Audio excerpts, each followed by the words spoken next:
We're back. We're here. It is time for some Final Fantasy IX. Oh, just kind of appeared there.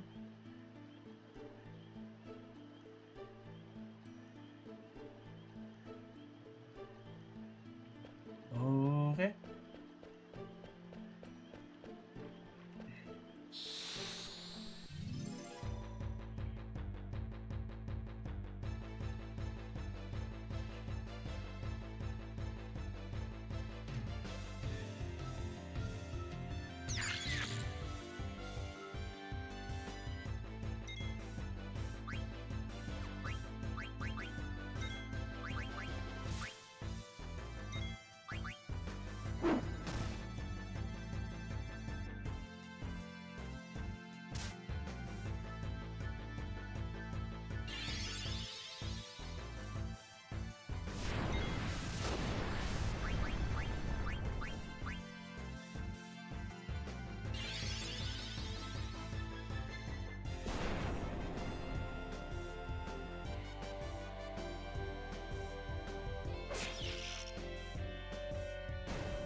Slightly weaker than ice, I guess. Well, that wasn't a huge difference.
Yeah, give me the loot.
Oh, and here comes the painful bit.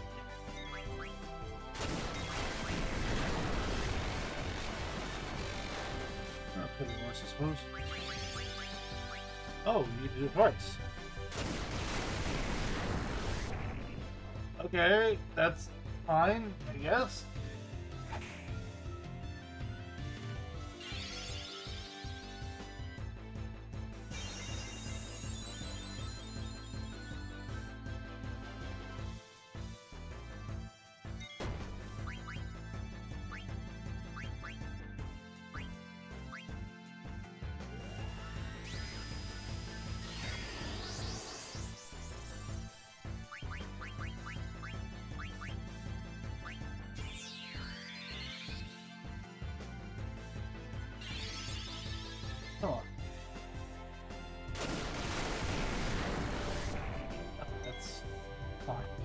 great, but it's fine.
First is beginning.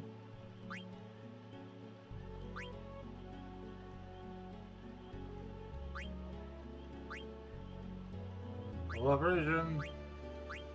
Violence. Then I gotta go with one of the story's explanations. Hero. Yes. I don't know.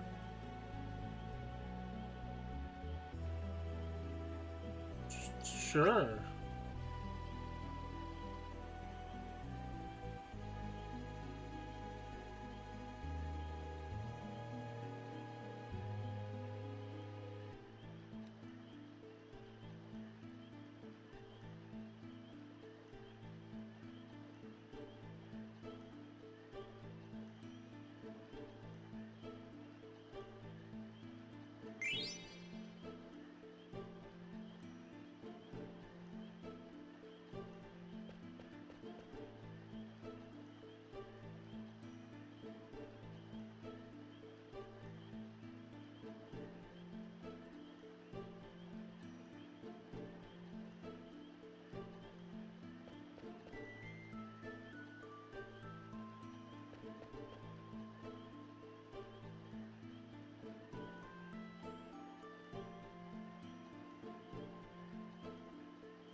It's on fire! No, okay.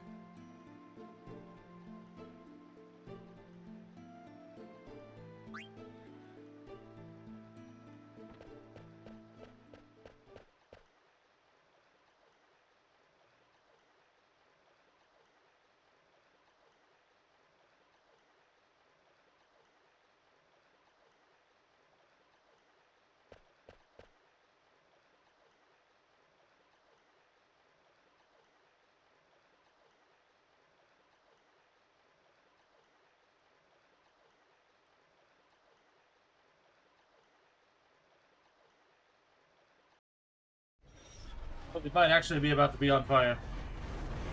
Oh, okay. No, it is on fire now.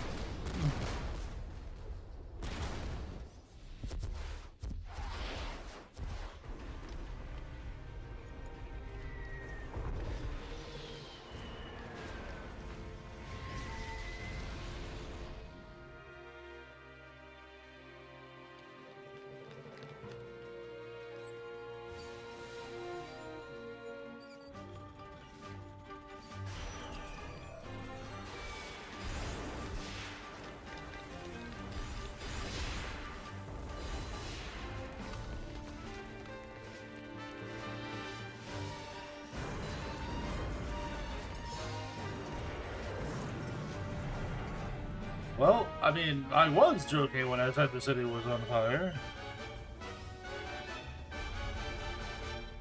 Then the Black Mages showed up.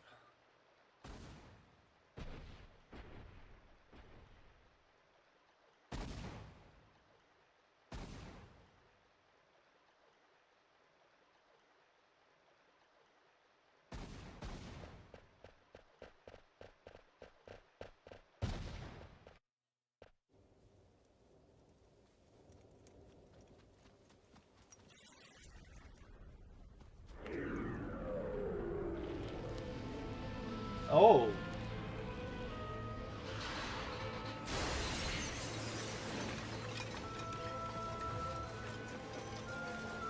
Oh no. That's not good.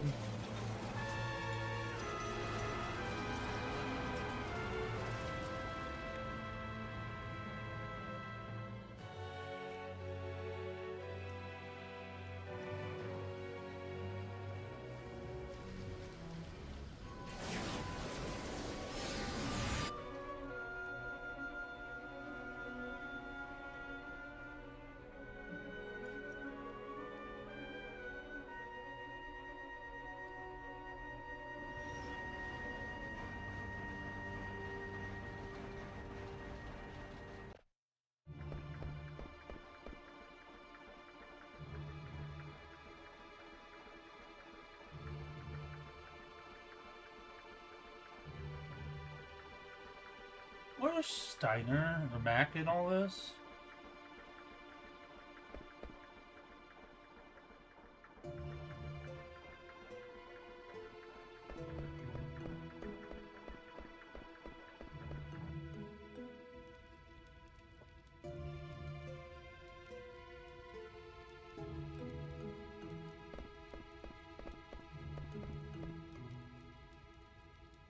Yes.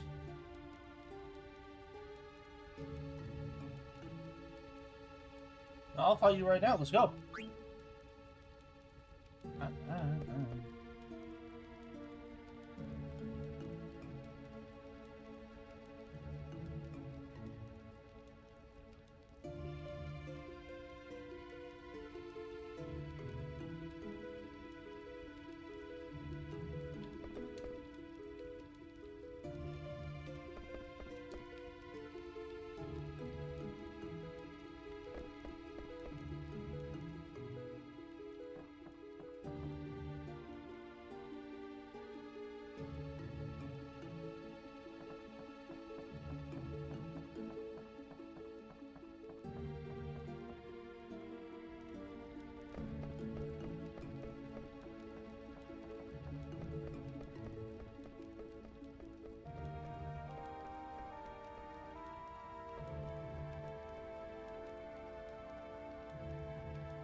Eye drops in that make you blindness?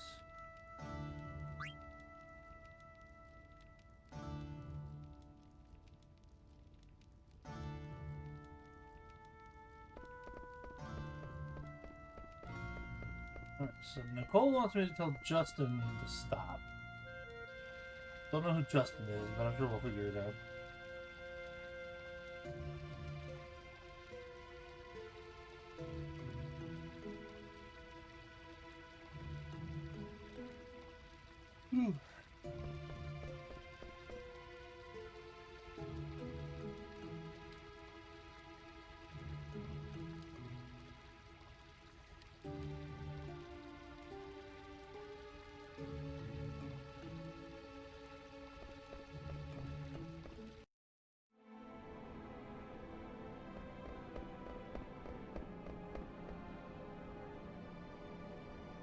Well, I mean, she had, but then broke her out until she got imprisoned again, and then we broke her out again. Ugh.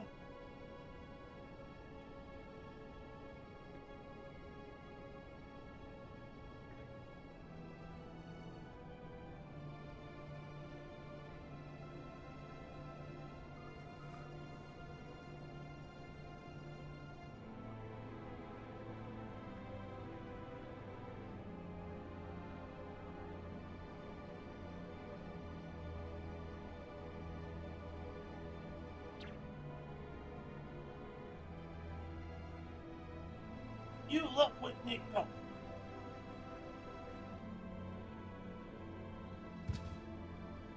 I'll fight you too.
Just jump.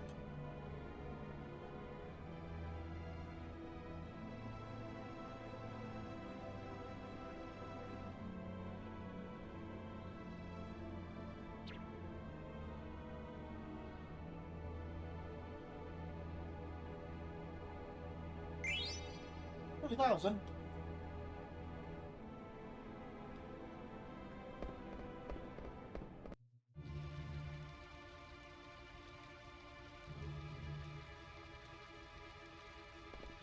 Time to go shopping. What you got for you? No, he will not give you a discount.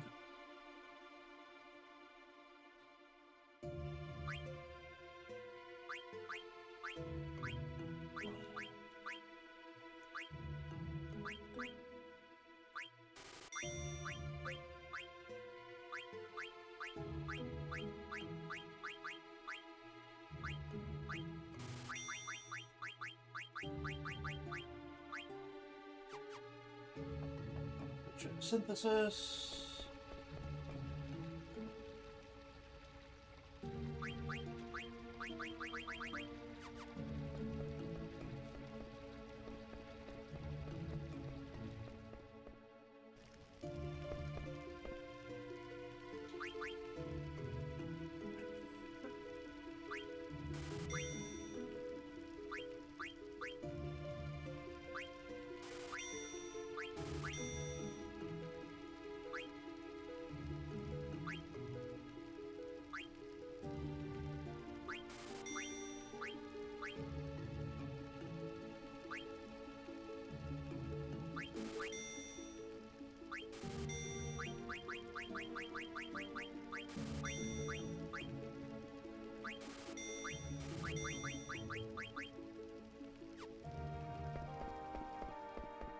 check. Ah, welcome in, T. You have FFIX.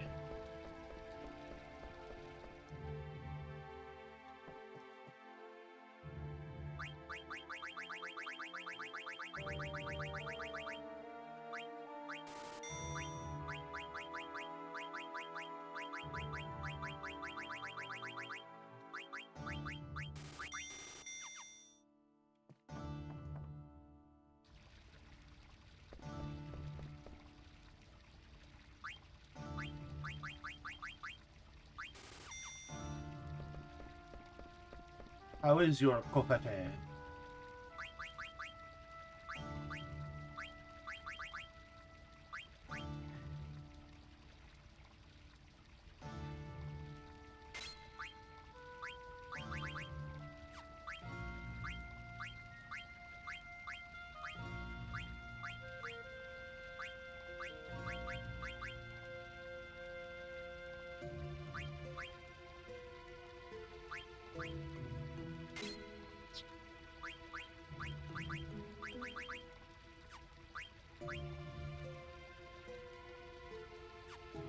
That's not even really a coffee at that point. That's like a mochaccino kind of thing, maybe? I don't know.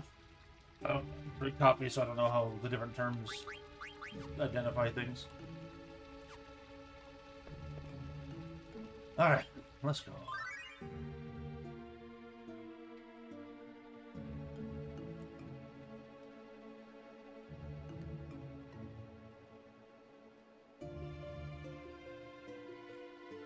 Yeah, I was more thinking like the dark chocolate as well as the milk kind of adds in a bunch of stuff. You know.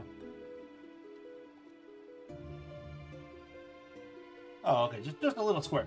Oh. Like a 2-foot square, just a little one, or a meter square since you use the metric system. Just a little one. It is a treat.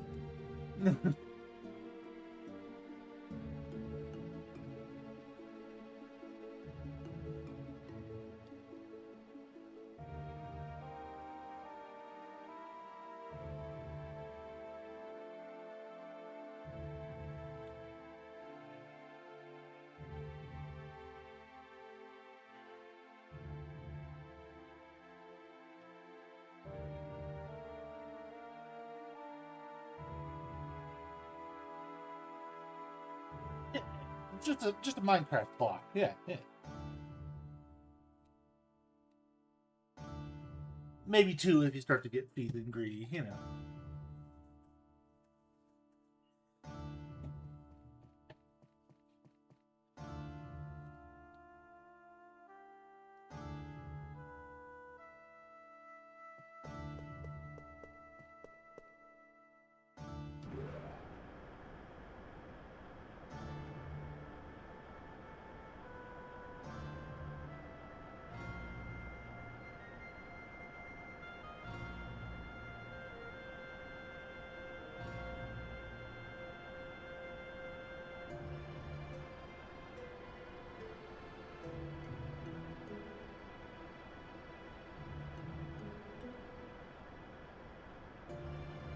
Just a little something.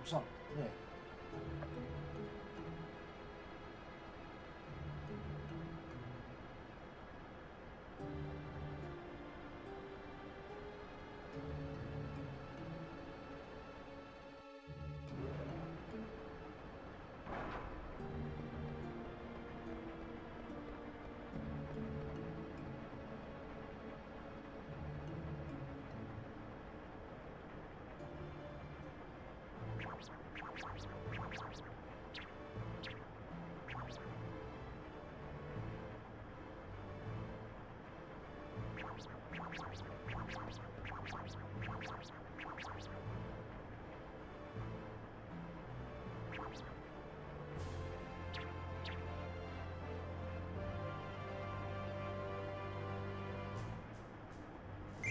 Map the entire world.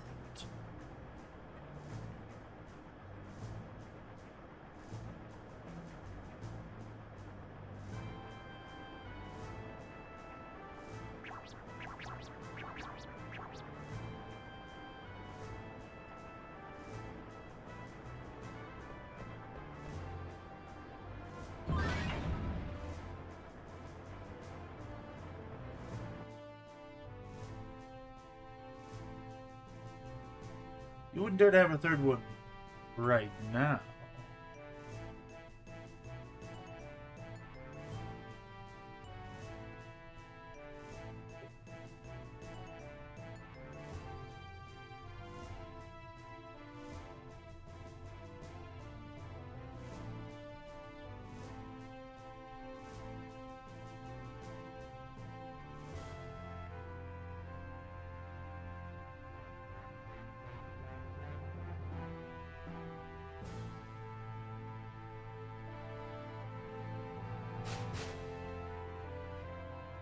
Yes, that's the Limblum after it got, you know, attacked and exploded.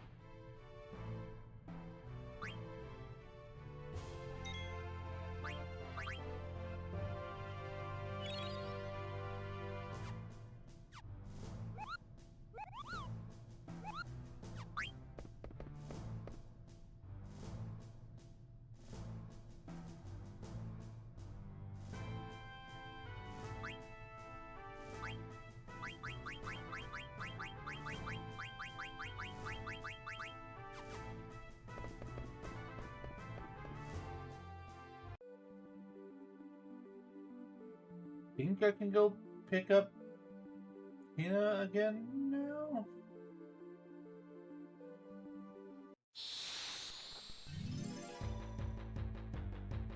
I think they're back in the Frog Hollow place.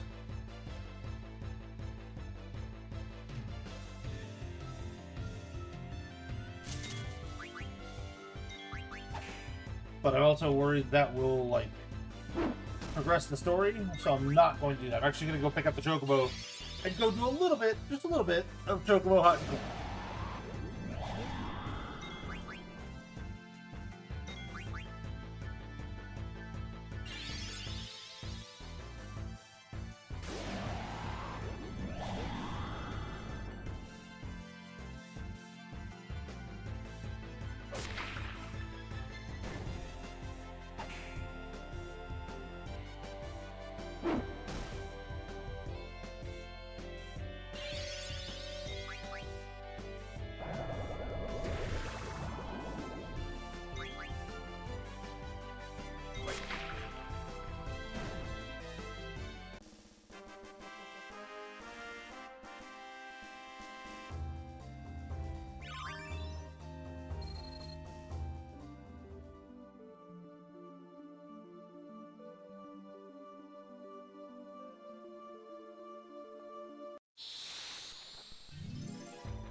Yeah, I mean, kind of the same, like, not quite identical, but,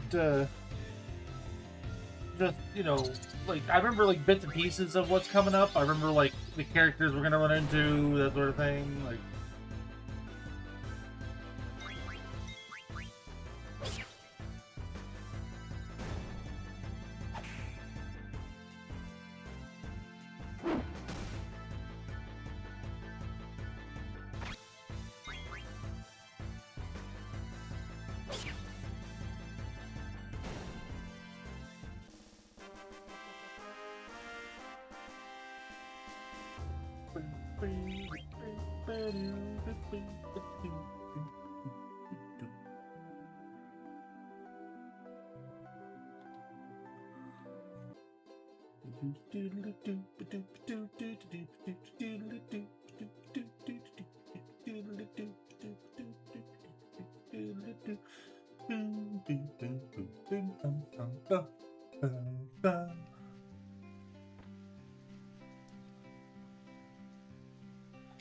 Oh, let's go.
Welcome in, Nix.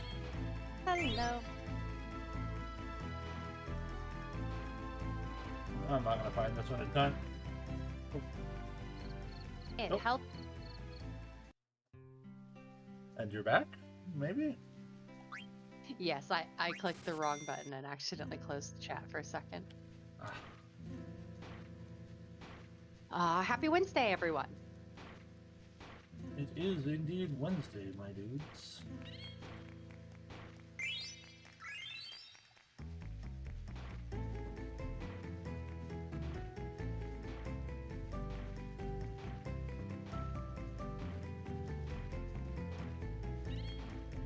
Ooh, that's a deep one. Here we go. Chupograph, yes.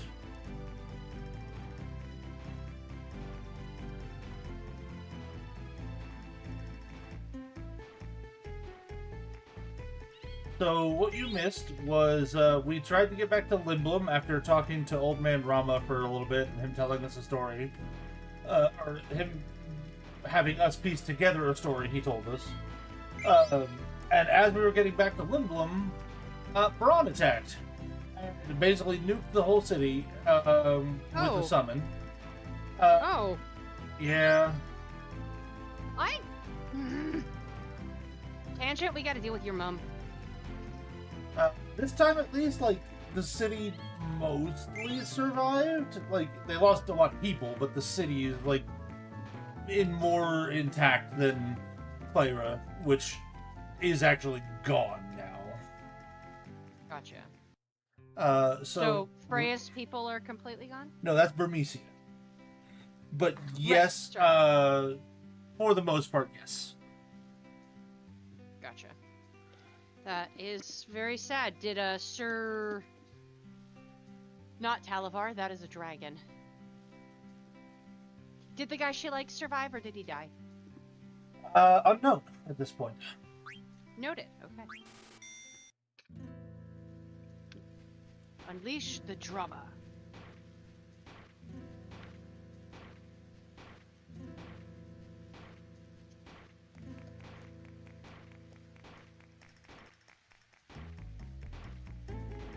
I just like how precise you have to be with this. Like, you have like a couple of pixels to hit the right spot.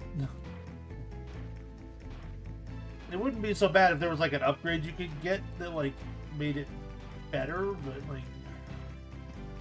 Fair, yeah.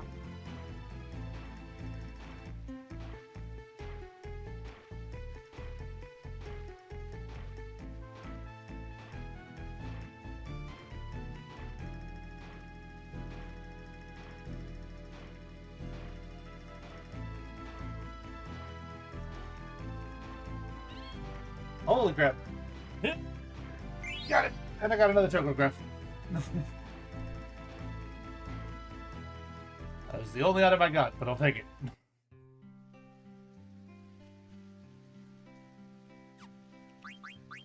Alright, let's see. What do we got?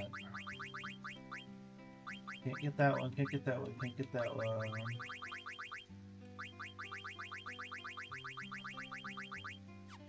Let's keep trying to find another one for a little bit.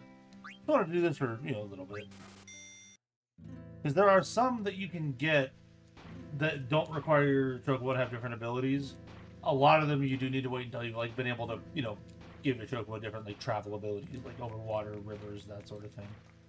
Mountains, Okay, that makes etc. sense.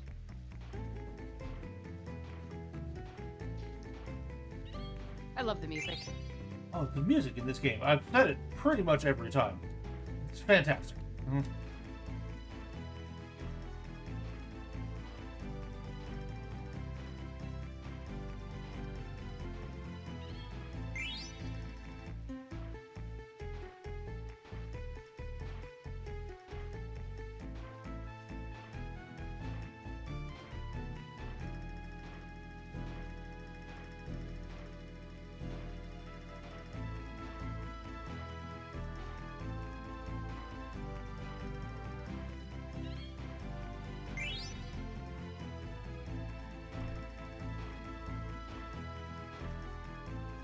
Alright, one more. We'll do one more.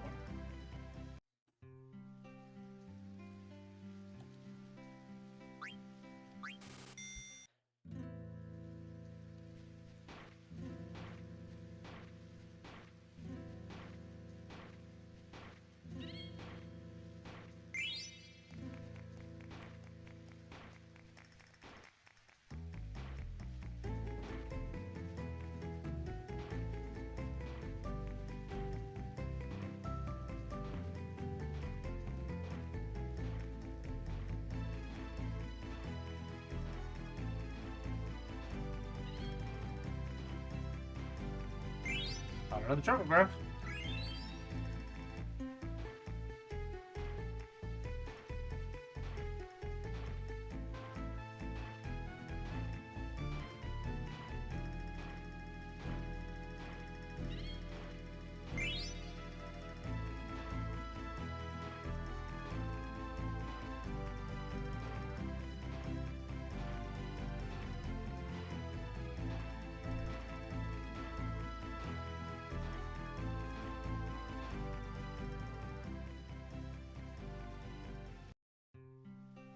Okay.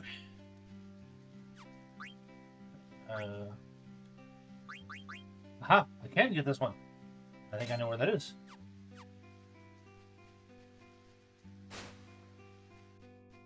So yeah, what we're doing right now is Regent Sid, who did survive the attack on Lindblom, is sending us to try and go to where he believes Queen Braun's weapon supplier, Kuja, is. And that's on the outer continent.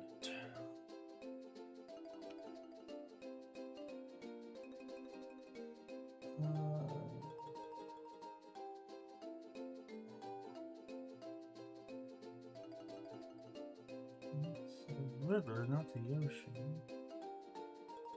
But we don't have any way to travel there because, airships only travel through mist, and Braun took over the docks, so he's sending us to an excavation site where there are monsters that come out of there that are not native to this continent. So he thinks that maybe there's a shot that monsters from, the outer continent are there, and there's a way back through.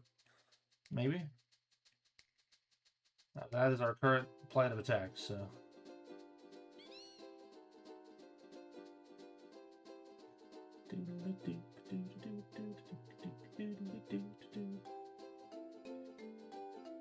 Okay, so there's really only the one river here. It's not on this side of the mountains. I might have to go through Gizmaluke's grotto and pick up the thing on the other side.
Get with it. Mess them up.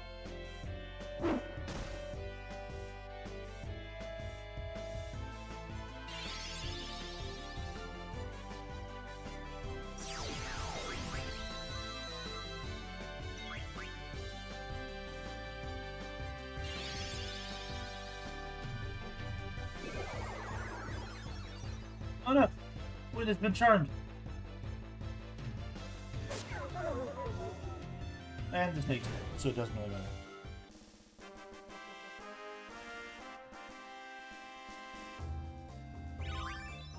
At least the charm was ineffective.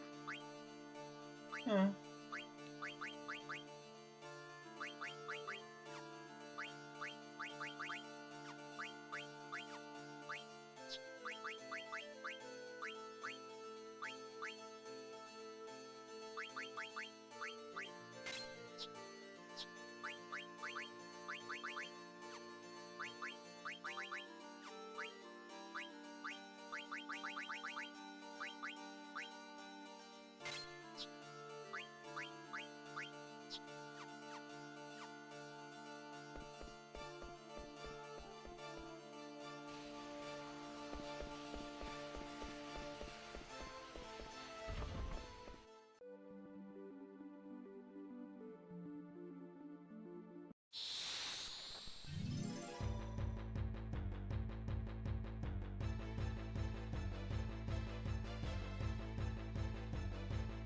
That's a big lizard, dude.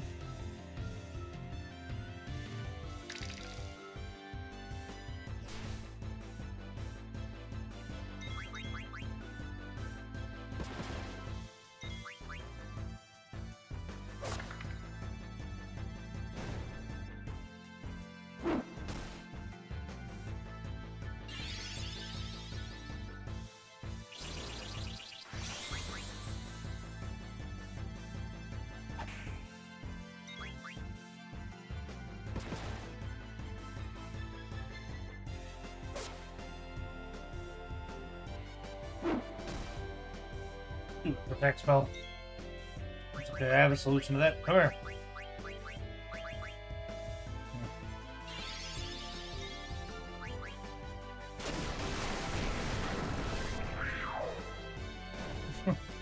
Protect yourself from that.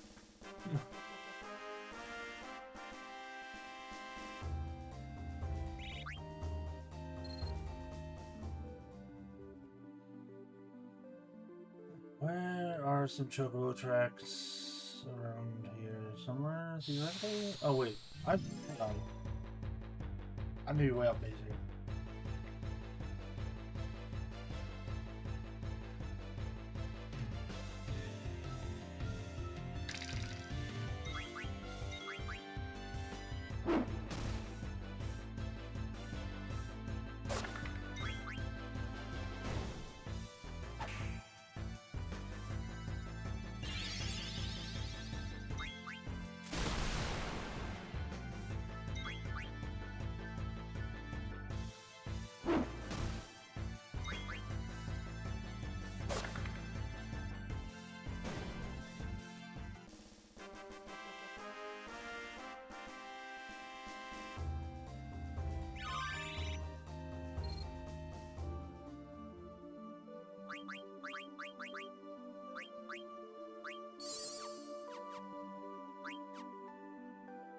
Oh, yep, nope. There's no river here.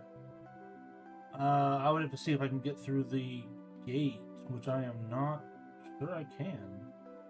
Can I get over there from here? What happened? Oh, I went to an area I thought I could get through, but I can't. So I'm trying to find out if I can get there another way.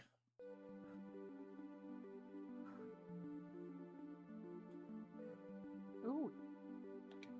A tunnel. Yeah, this is where I came through. Thinking it took me somewhere else. Gotcha. The interior is like looking at a shell. It just makes me happy. Huh? It's very pretty. Not another one of these.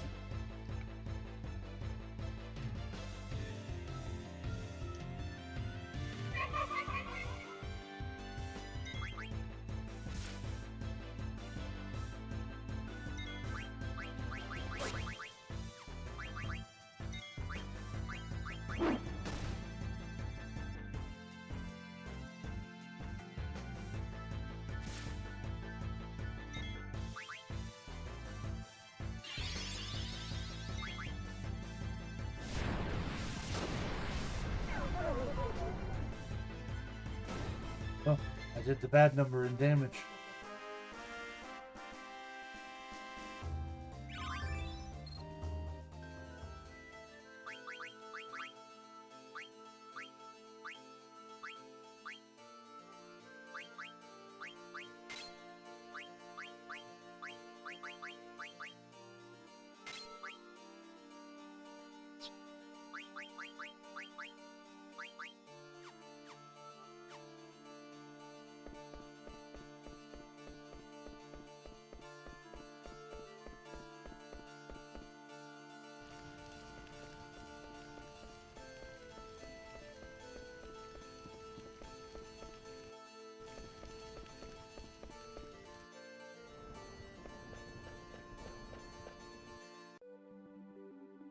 And we're back on the chocobo.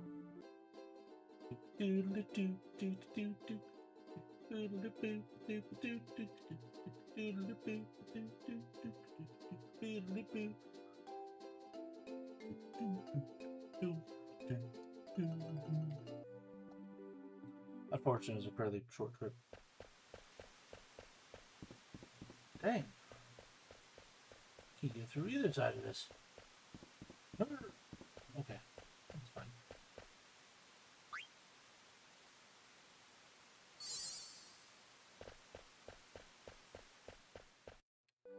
Alright, well I can't get to that area right now. So onward with the plot we go. We're gonna go probably pick up Kina again while we're at it.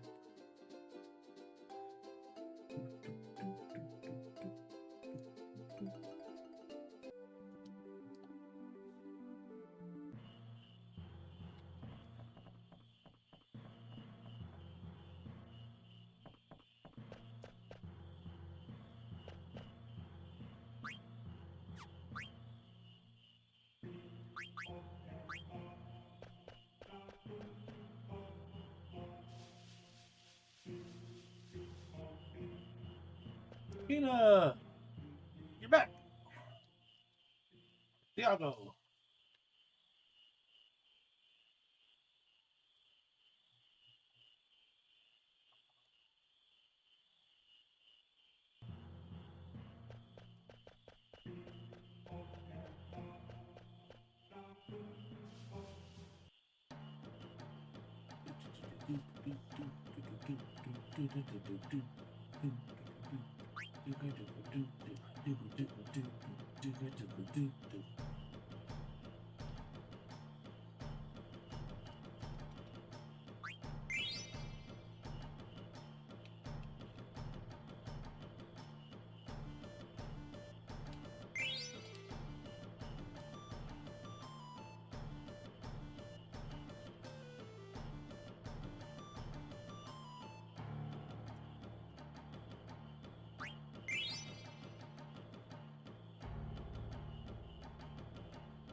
Be right back.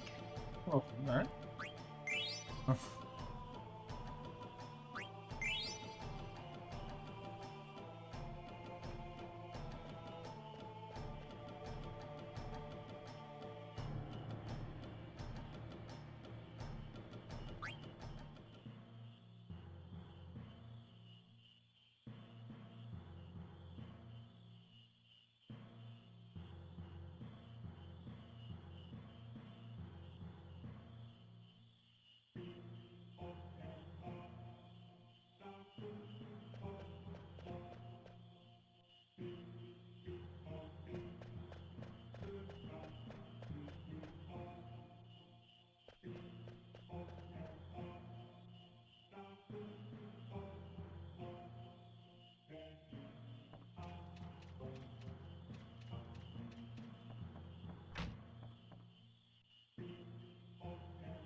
Yeah, but the bummer if the chain breaks through, doesn't even notice.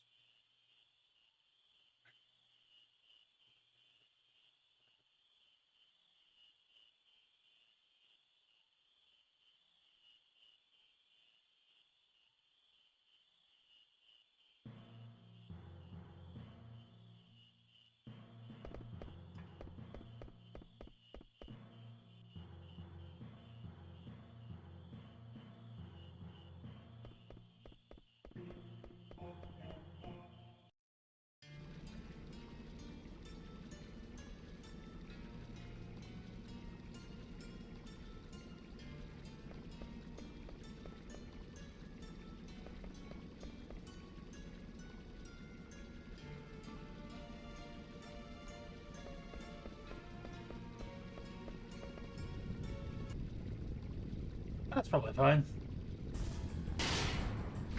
Oh boy. Yeah, that's probably fine.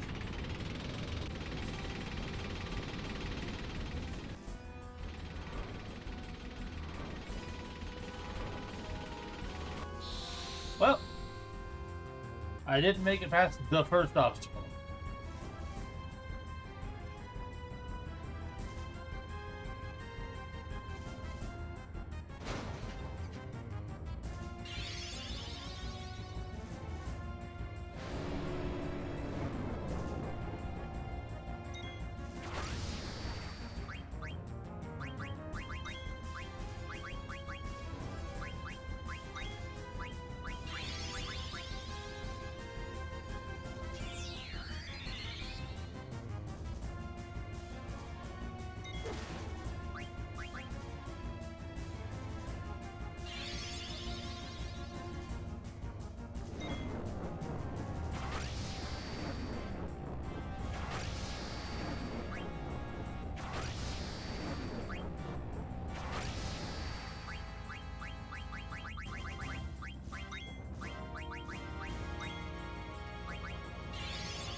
Game? Okay.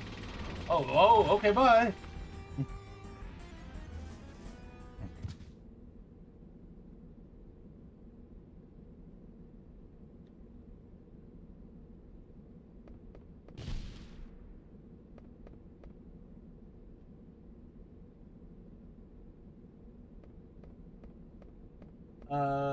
Hello?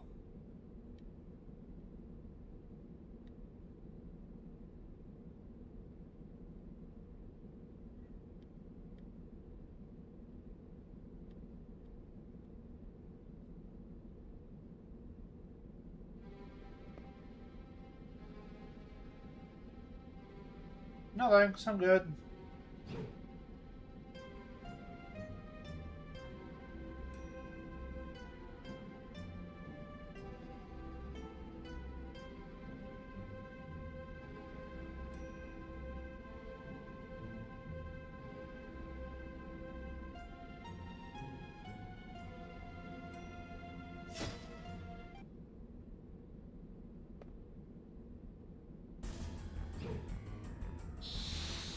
Throw hands.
Would you stop?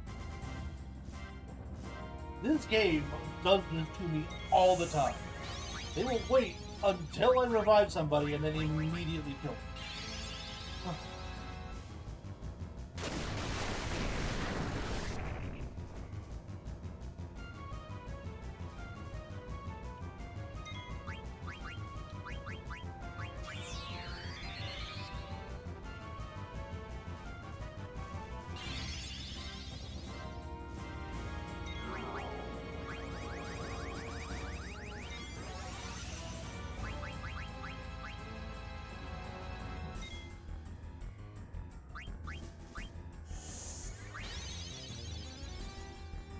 Not who I told you to do that to, but okay.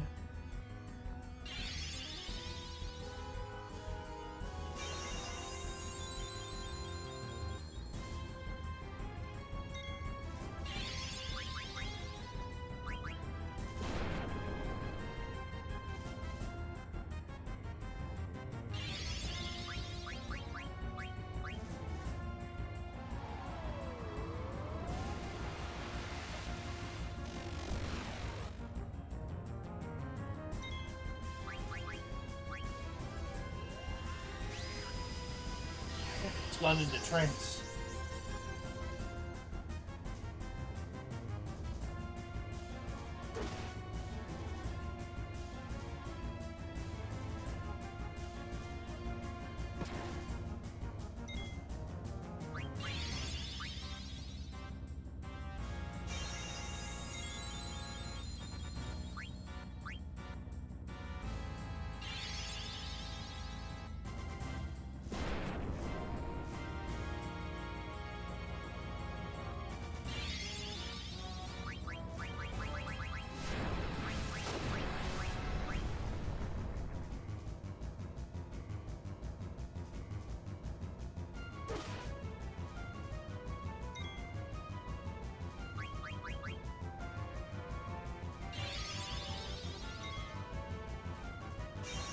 You're really kind of a crap bounty hunter if your entire strategy relies on harassing your foe until they give up.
This game, this game does this more than any other game I've played like this.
Seriously, seriously.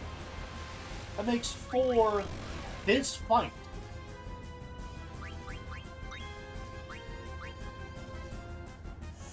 And she's slow, which just makes it worse.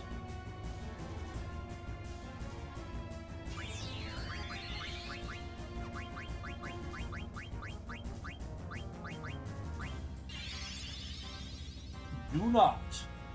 Do 5?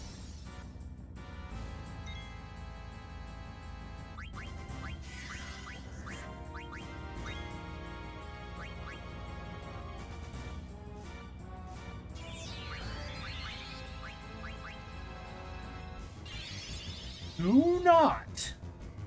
I swear. Fix?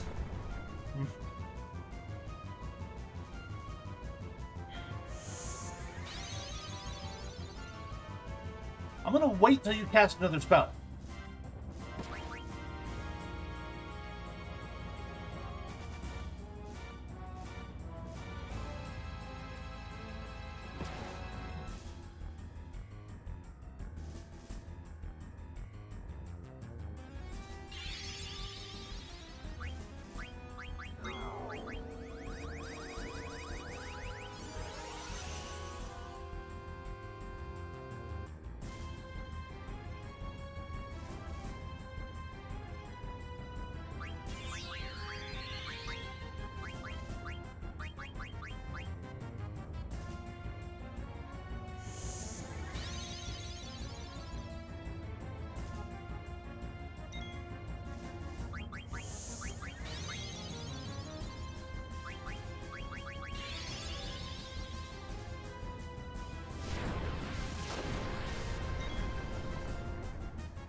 There.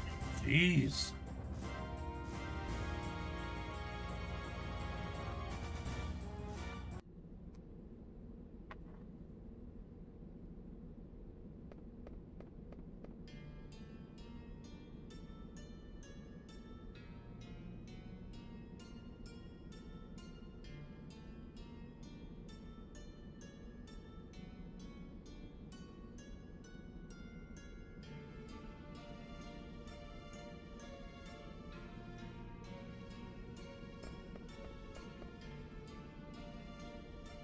That was ridiculous.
Hello, person.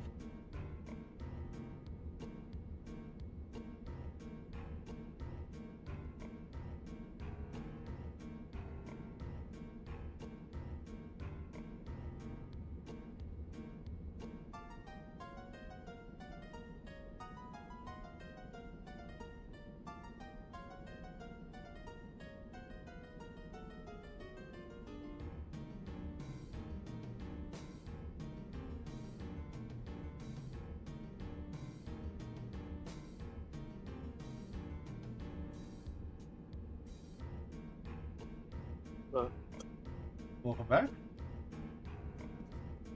Maybe. Hello? Oh, hello. Hey. There we go.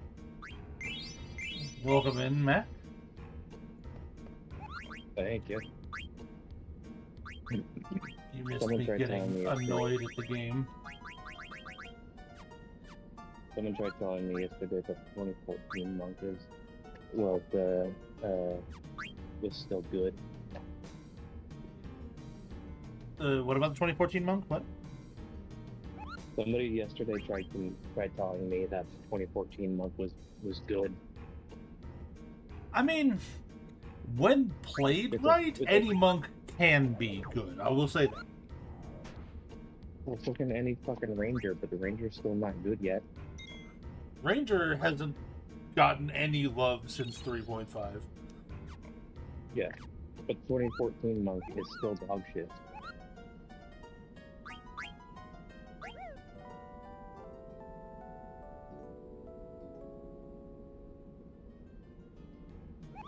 The points that we're bringing up were points that were made using the 2024 rules instead of the 2014.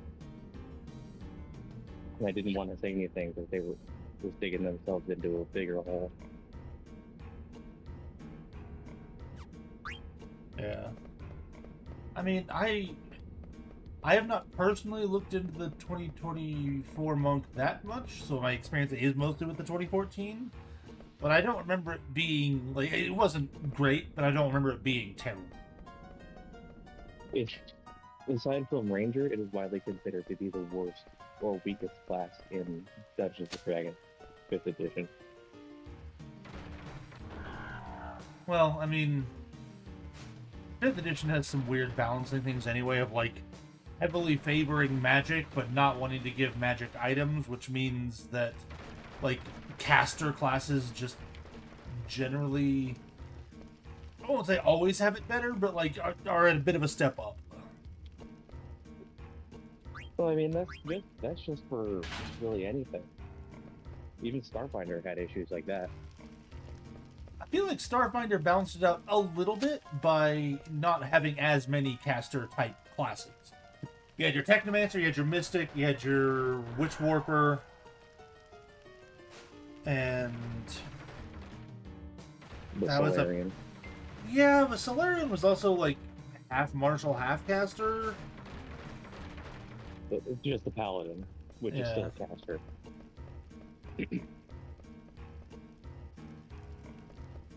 My point there. Monk was bad. Monk now better. Monk now good. Me monk. I am becoming monk. I still want to sit down one of these days and actually see if I can like work out like an archer class. We probably one already out. Ask Gibbles. That's possible. Make Nick ask Gilbert. Blah, blah, blah. Fuck my words. Make Nick's ask Gibbles. It's entirely possible. Oops, that's not what I needed at all. Actually, I think every class in Starfinder had magic except for soldiers. Even the Vanguard had magic abilities. Yeah, I mean, everyone had abilities that could be, like, argued to be magical, but there weren't, like, casters, is what I was kind of talking about. And that's kind of how they balanced it out a little bit. I think Soldier's the only one that doesn't get magical abilities.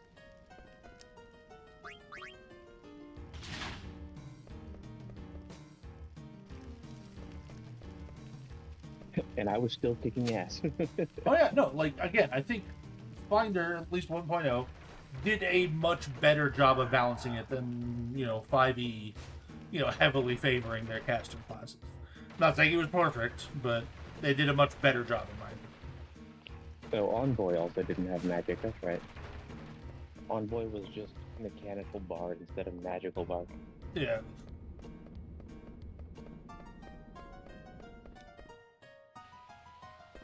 Unless you got into the free archetype stuff, in which case anybody could have all kinds of weird, funky stuff going on.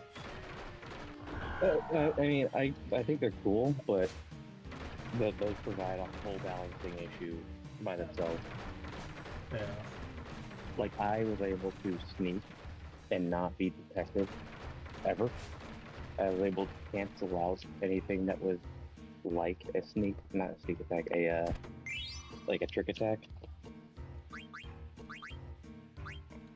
Oh yeah, Operative didn't really have like magical stuff either, did it? No, I don't think so. So there's three at least. I don't know.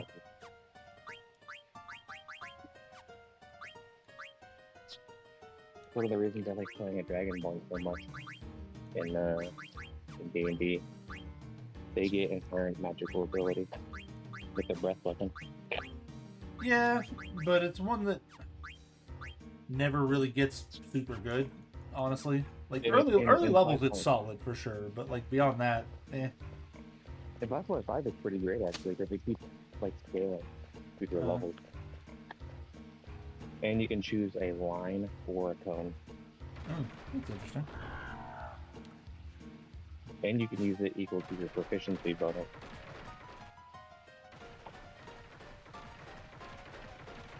Which I think normal 5e only let you use it once for long rest. I thought it was once per short, but yeah, it was not frequent. No. Now it's equal to proficiency bonus. And it's pretty great. And now Dragonborn get dark vision right off the bat. They didn't used to.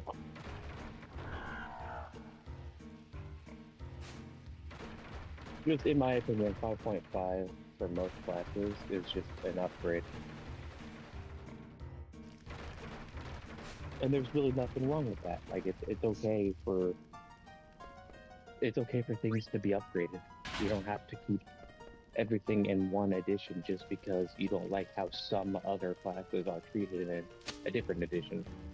That's why they're compatible with each other. Yeah. I think the problem that, people have had with 5.5 has come from more of like the not upgrades or downgrades, but like just the side shift changes they've made that make some things just make less sense.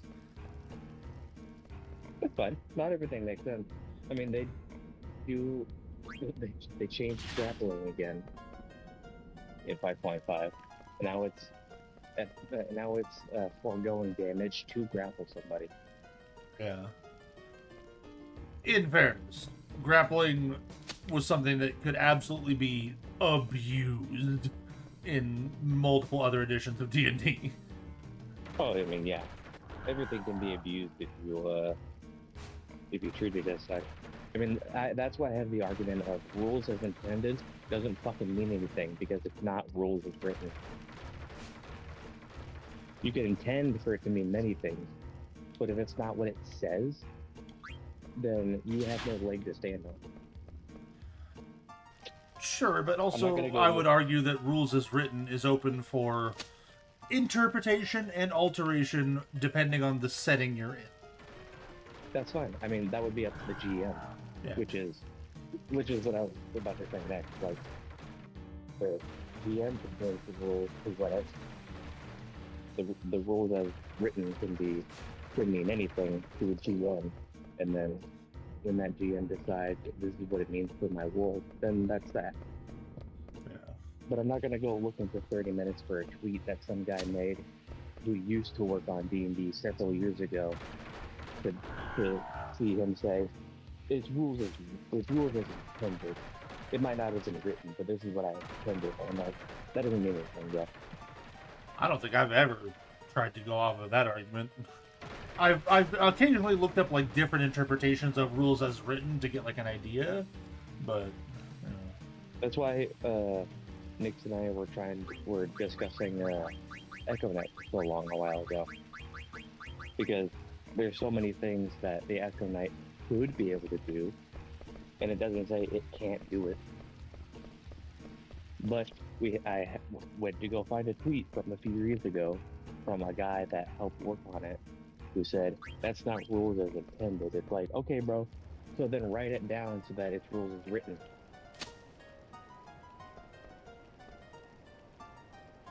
Doing so much research for something that the GM is probably just going to change anyway. Yeah, the Echo Knight is specifically kind of a weird one because of like phrasing on a lot of things is pretty vague. Do we get to ride the thingy that was climbing up the ceiling, or no? Yeah, we've been riding it around. Oh, okay. I just saw it run away, and I was like, "Is that our ride, or is that a new one?" Hi, Nick. Hello.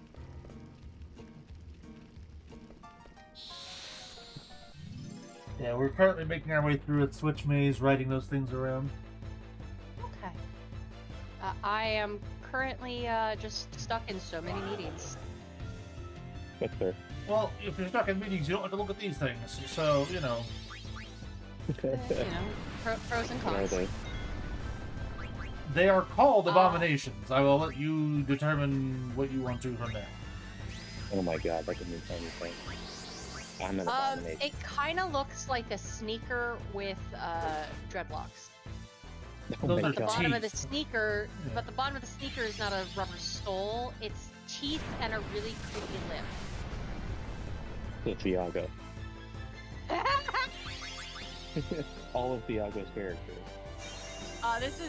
This does have a little bit of Tiarmo vibes. Yes. There we go. I got it. I got an actual decent screenshot of that one.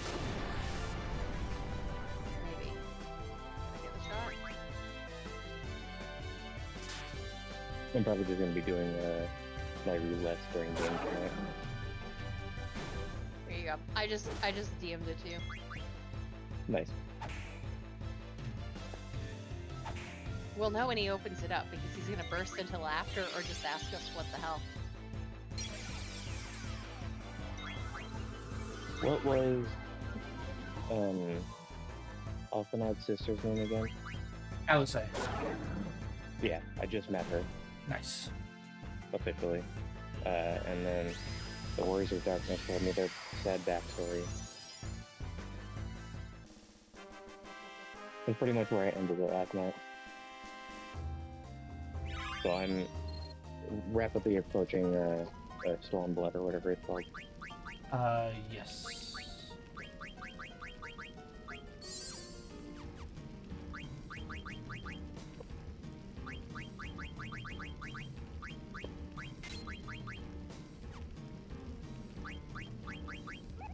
I understand the need for like quests outside of the DLCs, but let the epilogue quests just be part of the DLC. Like, don't tell me, oh, you're done with Heaven's Ward now. Well, I'm like, no, the the fuck I'm not. reason that is because when the DLC came out, that was the end of it. But it's as they released updates and patches after the DLC, they would add a little bit more content.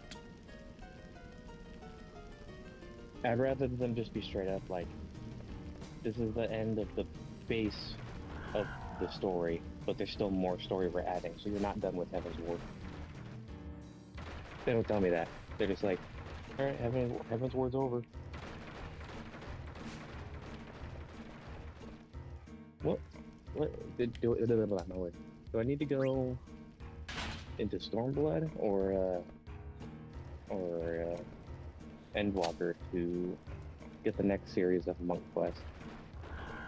Oh man. I think Monk quests just stop at 60? Well, because they told me this is the end of this batch of Monk Quests, and you'll be getting more Yeah. when I get to blank.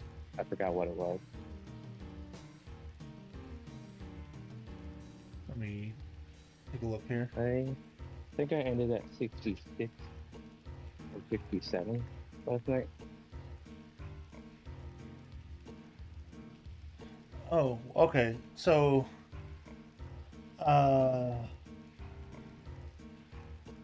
Wiedergeld. Who are you? What did you say? There's a character name. I'm looking it up real quick. I'm trying to see.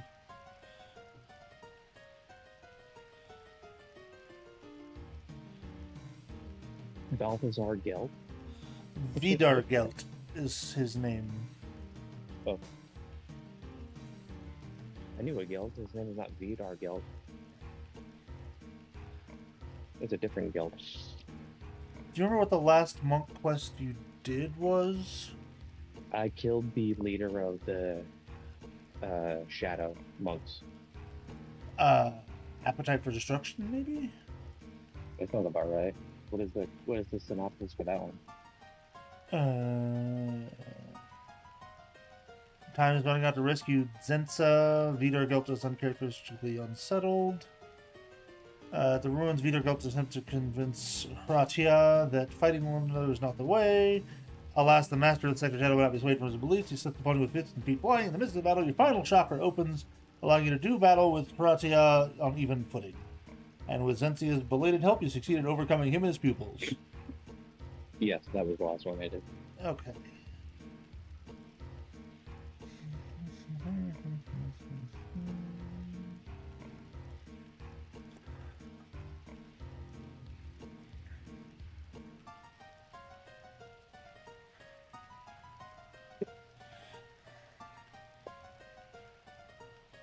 The same thing happened with Red Mage. I killed the Red Mage's vampire nemesis, and then it said you'll get more later, but I don't remember what DLC it is. I'm trying to find out for you. It's not giving me enough information immediately.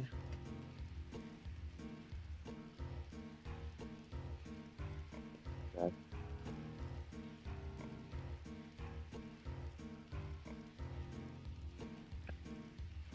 Job Yeah, quests that was replace exactly class the quests idea, after level 30, and are themselves replaced by role quests beginning in Shadowbringers, with the exception of the Blue Mage. Jobs implemented from Shadowbringers onward only have 10 levels worth of job quests, so they're beginning at their starting levels. In the case of Shadowbringers and Airwalkers, there were actually their quest lines. Quests for jobs implemented in Dawntrail do not award any new action. Why are you being obstinate here, Wiki? I mean, it says that you will have another quest from Vidar Gelt, so the guy who you've been getting quests from, at level 60. Yeah. I just don't know what the triggering event is for it, because it's just not telling me.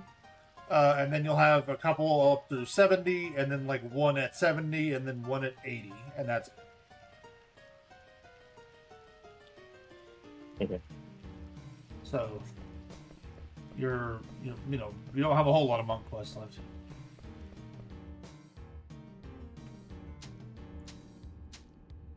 Okay, as soon as I get into Stormblood, level 63 through 70 is when I'll be getting monk quests again.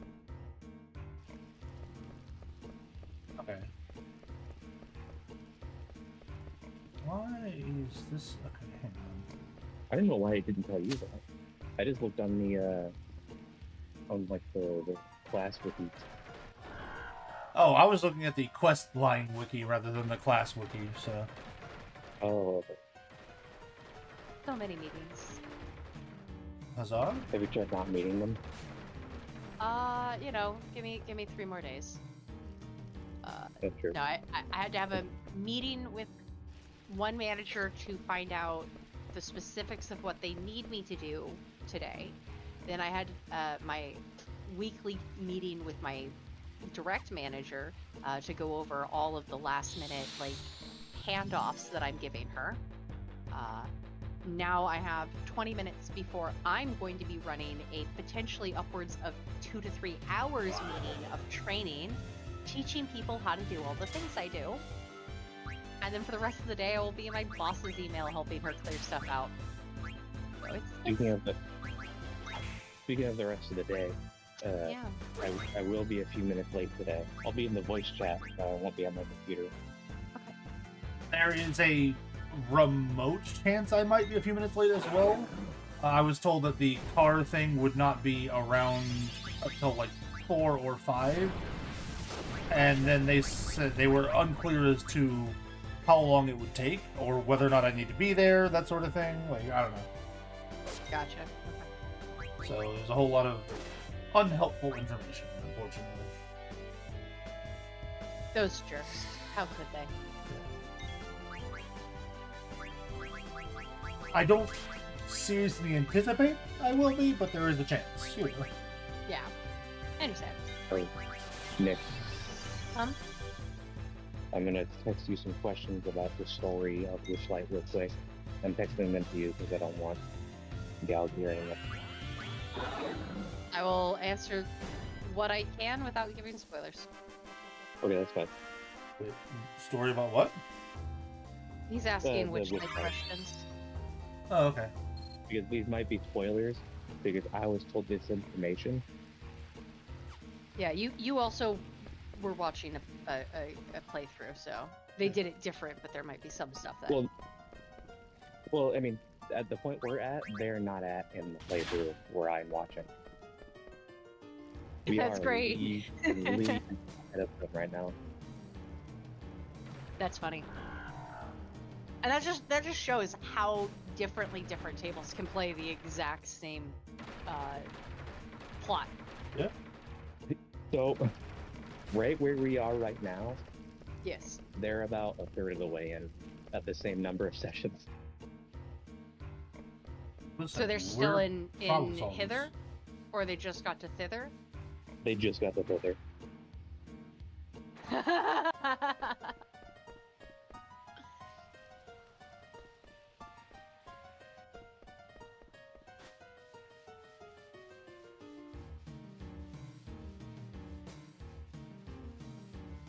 I find that amusing that they're just into thither at 60 odd sessions.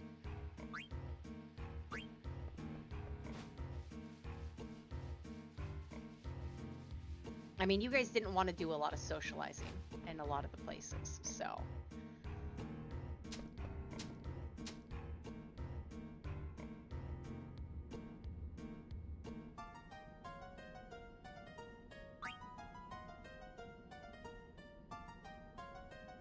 It's as much as like we haven't socialized, because we absolutely have. As much as, you know, like we haven't gone and explored all the little like bits and places and extras and doodads and all that we could have.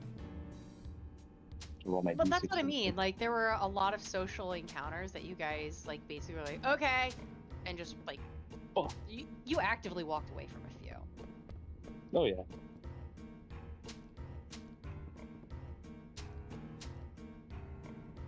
What is the purpose of this? What am I doing?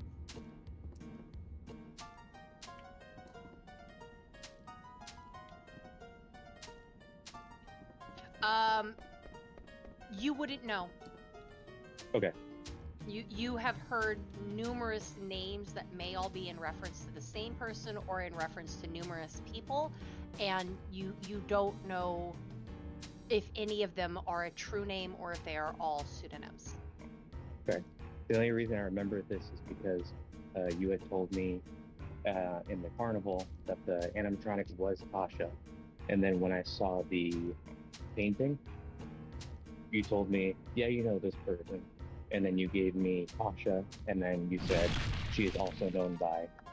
Yeah, because there was a name or something under it, so I gave you the other name, which is you got it really close. If I remember correctly, it's spelled with one less I than you put in it. If I remember correctly, so Okay. it's really close.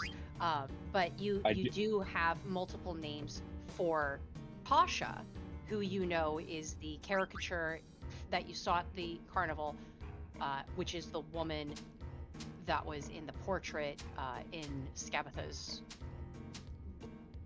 art room, for lack of a better, in the portrait circle. Yeah, and then that image also matched the youngest figure in the bell jars. But you have Tasha and you have that name.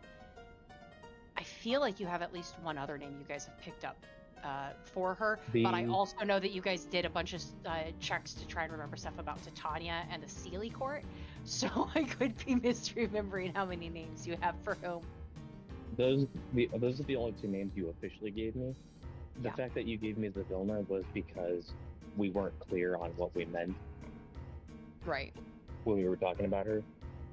Right, and I was trying to clarify. I was like, "What are you saying?" Because the problem was 3 people were trying to ask the same question, but you were all asking it in very different ways, and I could not figure out what you were all asking me because it sounded to me like 3 different questions. So I was like, what? So I will say, having seen the bell jars, you guys, at least Kovetch, because you study them, and you touch them, you can probably put together a few things. But Based on the as way- to based on the way they reacted to you and what happened after that, you can probably put together a few things. But the answer to the question that you all want to know, you still don't know. I'm Correct. not giving you. Correct. I couldn't remember which one came first, because that would change everything. Yeah. You recognized, or you saw the caricature of Tasha first, and Yes. you got the name Igwilf later. Yeah. From the very specifically, I'll say you got Igwilf from the hags. Yeah, because all of them were labeled. Yes. No, they were not labeled. Not all of them, because the terrifying that the eldest hag, whom you have not encountered, the monstrous one that was like the supremely terrifying one that was leering at her painting, you have not encountered that individual. You do not know that character's name. Okay. But I do have Scabatha. Yes. Bavlorna, Agatha, Indolin, Bavlorna. Igwilf. Yes. And Igwilf, as she was named on the art. Yes. Okay. I just wanted to ask in private before I said anything, because I didn't remember if that was public information. Totally valid. Okay. I will say, having a SwapTwitch Google account I'm using Chrome with to log into D&D Beyond has worked. I am able to have both open simultaneously, or both logged in, so I don't have to continue doing that, but it will regularly still log me out and be jerkish like that. Okay. I mean, that happens to me too, so don't need to worry. I think that's just D&D Beyond doing a site-wide refresh. Yeah. It looks like Ulfric stepped away after session 8, after session 7, before session 8. And I just continued with him in the game for a few more sessions until there was a good place for the paladin to exit. And then it looks like Six Coil had stepped away between sessions 16 and 17. And then we got Fuzzums in session 19. And then we managed to go a whole 15 sessions before we had to inform Calypso's player that there were problems. And they opted to leave the table. Correct. So in 16 sessions, the people I was watching were still in the Witchlight Carnival. Yeah. Well, and, like, this is actually something my Monday D&D game we talked about the other day, and I found it so interesting because he was like, how do we track time? Because for him, he was like, sometimes you guys had like 4 or 5 sessions that were all in one day, and then it would be like a week later when the next session starts. And I genuinely feel like he tried too hard to like account for time. Yeah, I mean, it's D&D. The time is what the GM says it is. Yeah, so like what I did with like the first 8 sessions, and I didn't continue this once you guys reached the Feywild, but the carnival is set. You have 8 hours. When you arrive at the carnival, there are 8 hours. Each hour has an event or things happening in it. Some of the encounters like change depending what hour you do them. So I decided that each session would be an hour. And whatever you accomplished during that session was what you as a party had accomplished during that hour at the carnival. That makes sense. And that really worked to kind of keep you guys like on track, because you knew that you only had this session to take care of things. Next session, time was going to have progressed. And I felt that was really good for setting that like reasonable progression in early gameplay. And I was hoping that it would really kind of force you guys to figure out the party dynamics really fast, and unfortunately that did not happen. No. But for the setting that it was, I really feel like a session per in-game hour made sense for that setup. Once we got into Feywild, things got a little bit more hand-wavy, and I started really judging it on like, what have you accomplished this session? If you guys have a ton of role play in a session where you're just like talking to a specific character or you're investigating a small area, I might decide only an hour or two has gone by. But there are other times where it's like, you guys got through 3 days because you were just like traveling. Yeah, it makes sense. I mean, because like all of the stuff that each player is doing would be happening at the same time. Exactly. So why progress when they're doing the thing while I'm doing the thing? Exactly, and that was where I was at. I was like when you guys are all like with the one shot underwater.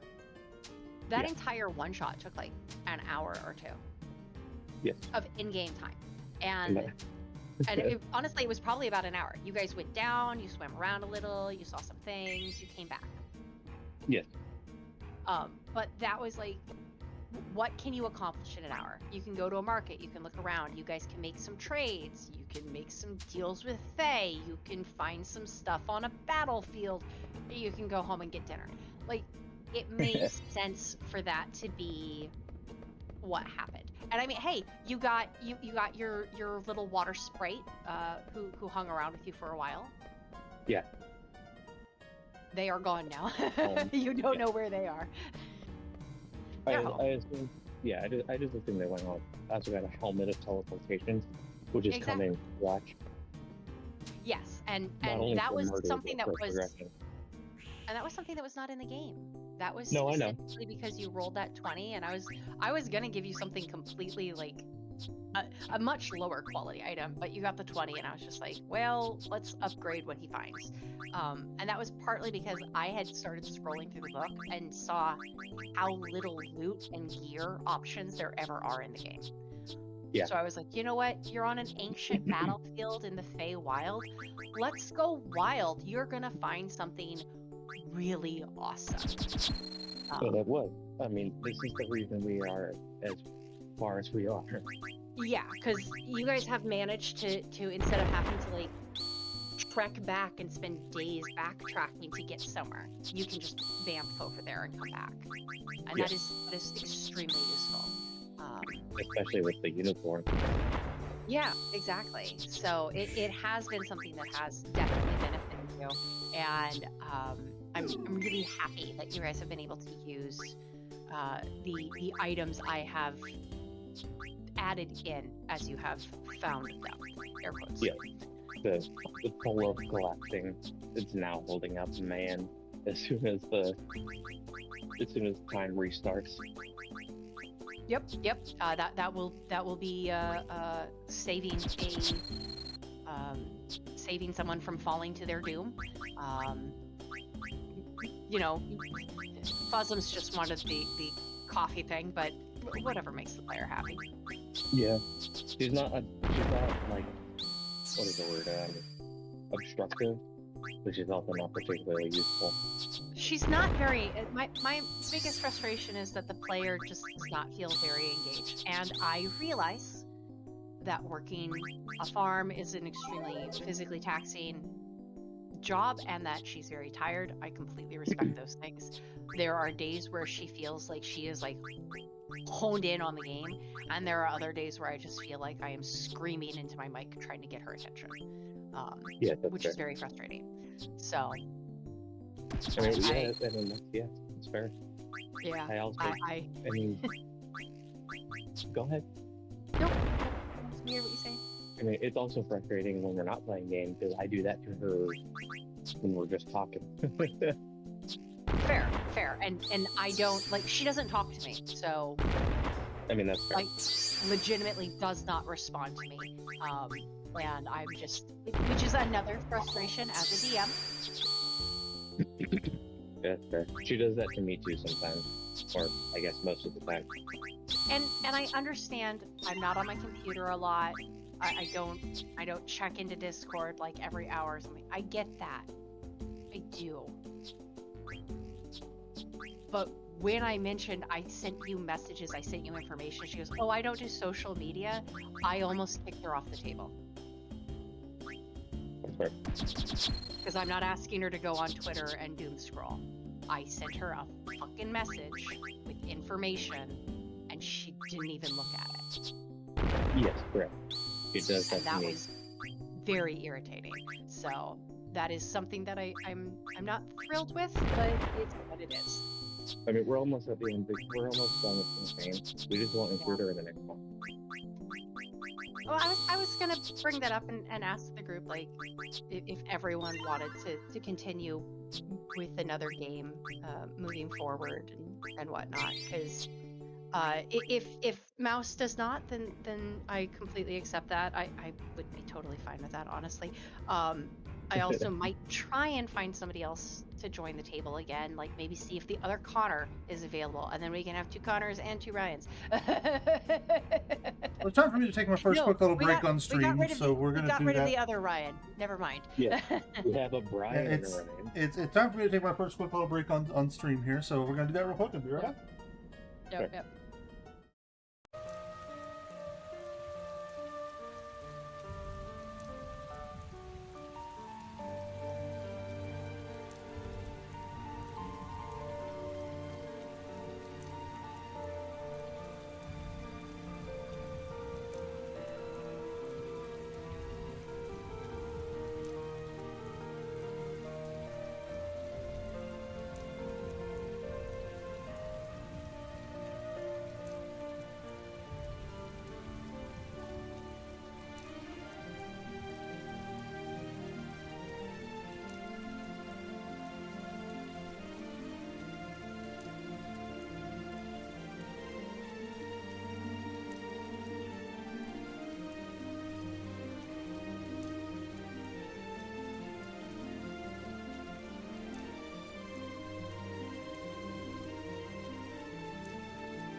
And we're back. I'll, It's I'll, here. re- What?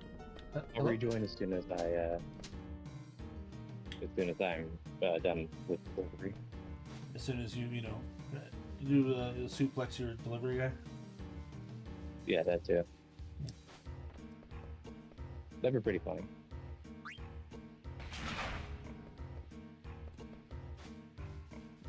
Excuse me. What year does Resident Evil 4 take place? Was it like 2003? Oh man, I don't know. I know it was 1998 for Resident Evil 2. I think it was 2004. 3-4.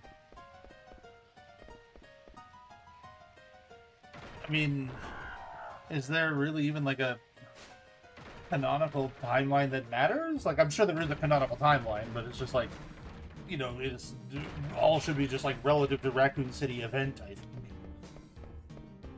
Well, yeah, so after Raccoon City, so ARC. Yeah. Kind of like we have the ABY for Star Wars. It's like, okay, well, Yeah. I mean, with this, like, doesn't matter what year it is. It's like how soon after Raccoon City. Jesus. 6 years. We are on the outer continent. We made it. Look at us. Right.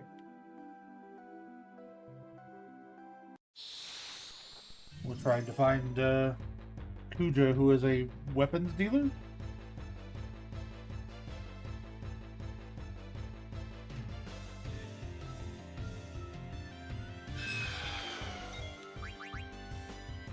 And fighting this thing. I agree with you, Nick. It's hilarious that we have like kind of a unspoken rule about giving weekends off and then once a day for the D69. Yeah. Well, I think we're all kind of busy doing other stuff on the weekends, generally speaking. Well, I'm never busy. I just don't want to talk to anyone. I mean, that's busy doing other things, That's fair. Just because you're not busy with work. Yeah, I don't mind hopping in voice chat. I just don't like texting on the weekend. I don't know why. See, I've been finding lately, that I've been kind of wanting to find time. And I know this is 100% of me. I could do this, I just haven't been for whatever reason. Find time to actually like sit and catch up on like shows and stuff that I've been meaning to watch or listen to the books. No, Nix and I have been watching Futurama. Yeah. But like I've been trying to watch Fire Force for, a while now, and I'm only barely into season 2. But, I keep like hopping on voice chats and stuff, and then I can't watch the show because, I can't focus on the show. That's fair. Like I said, it's 100% a me doing it thing. No, I have ADHD, so splitting my attention is pretty cathartic for me. Well, I mean, that's not the problem. I can absolutely split my focus. I do that all the time. I'm watching a show while playing a game or something. But when I have like 4 people talking in my ear, I can't hear what's going on in the show. That's fair.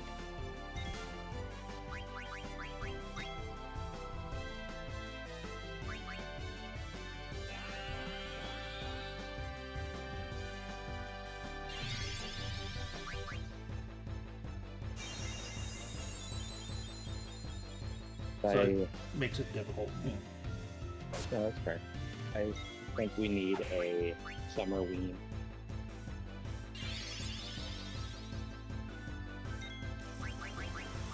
Like just a new holiday, or No, give me a Halloween in the summer. I mean, so that'd be like a separate holiday, right? Because you don't want to get rid of Halloween in October, right? Halloween 2 or yeah, give me both. Yeah, so you want a new holiday, yeah. Don't we get constitute a new holiday technically? Because it's still the same holiday, it's just on a different day. Christmas Eve and Christmas Day are still the same holiday. Sure, but like, I feel like the Summerween vibe would be different than the Halloween vibe. Like, it would still be spooky stuff, but you're not going to go around having as many pumpkins because it's the wrong time of year for it, kind of thing. Maybe. And, you know, the pumpkin spice thing It's is a- a fall thing. Like, you know. Give me some watermelon, like in Gravity Falls. I've actually never seen Gravity Falls. We should watch it. It's a great show. That's what I've heard. And that, you know, I have it's, Disney Plus. I'm not inherently opposed to a show that is generally intended for children, because I watched the Clone Wars and had fun, you know. Oh yeah, I mean, the Clone Wars is riddled with war crimes. That's why I say The only- generally intended for children. The only reason it's technically a children's show is because it's Cartoon Network. Yeah. And, you know, it was one of those things where it's like, it did actually kind of grow up with its audience. Like, as the seasons went on, it became more mature and that sort of thing. That's true. And then like 10 years later, we got the final season. Yeah. But I also watched Rebels, and you know, while there were definitely episodes where I was like, okay, come on, let's move it along. This is clearly like the kids' morals episode. Generally, I enjoyed it. You know. Yeah, generally. I didn't like what they did with the character designs or the lightsaber designs, but I enjoyed the show itself.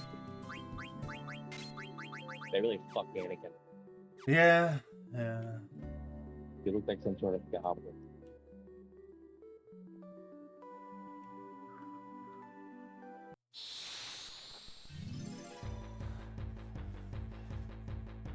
But, and I've mentioned this before, I'm also just always happy to be in the Star Wars universe. Like, I very rarely care about context. I'm just like, we're in Star Wars. Yeah. Yeah, that's fair.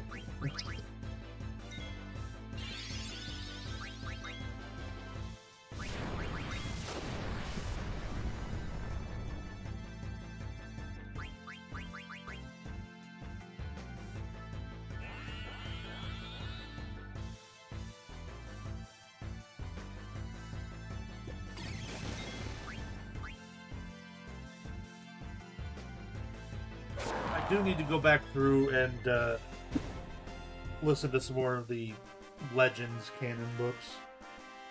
That's fair. My favorite's Death Troopers. I know that's supposed to be a good one because it's like a Star Wars horror novel kind of thing. Yeah, and then after that, Red Harvest was the prequel. Yeah. That one's set during the Old Republic. But no, I need to go back through and actually finish like the Jedi Academy stuff. I want to re-listen to the Rogue Squadron stuff. Like, Yeah.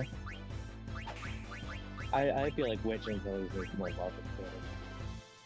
what Antilles is what now? Needs more love in mainstream canon. Oh yeah, for sure. I mean, in what is now canon, he gets almost nothing.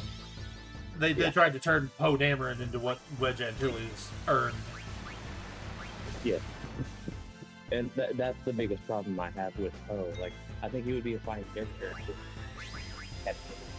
But give it Yeah, I mean they did. There was in the sequel movies, they did show one scene, and I sat there and counted it because they showed they did one scene of showing how good a pilot he was. Because it's while Han and Chewie are on the ground fighting stormtroopers, and there's X-wings and TIE fighters all up in the air. I want to say it's in the episode 8. yeah, I think. it is. Yeah. But in one like 30-second scene, Poe Dameron takes out 7 or 8 TIE fighters. Like it was something like that. It was kind of crazy. Which I was like, okay, yeah, that is how you show somebody is a good pilot instead of just telling. It's like, It was episode 7 because Han died at the end of 7. that's true. Yes. Okay. Episode 7 was just episode 4 of the different character. Yeah, and you know that was a very common critique of that movie that I don't fully disagree with, but like I hesitate to say what else should they have done because they did have other options, but I do understand wanting to like try. I'm not saying they succeeded, but try and do a combination of like here's the familiar to bring in the old fans as well as some new to introduce new fans. Yeah, it itself as a critique doesn't really hold as much water but it's the fact that it's stacked on top of other critiques of that movie. Yeah. I mean, as much as I agree the sequel trilogy is like the weakest of the movies, I don't hate them as much as everyone else seems to. They're not the worst movies I've ever seen by far. Like, it's fine. I think the actors did fantastic. The coordinators for FFIX did atrocious. Because Ray doing back, like, the script heavy swings. Just, oh god. It made me want to kill myself.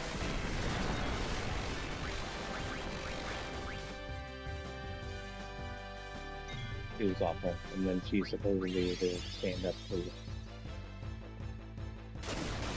yeah, I mean, Tyler without any fucking training. I think the biggest problem of the sequel trilogy came from the fact that they were forced to change directors multiple times during that whole thing. I think if Abrams, who had clearly had an idea from episode 7 to do a bunch of things, had been allowed to stay on and they didn't bring in Rian Johnson, I think is the other director, and been able to keep those ideas and through lines through, it would have been, I'm not going to say good, but it would have been a much better movie series. Because what happened instead is Abrams had his idea, did his thing. Ryan came in, tried to throw everything out the window and do their own thing, and then Abrams had to come back in and do damage control. Well, I mean, he still didn't do enough damage control. Right, but I'm saying, like, that's what he was forced to do, is that.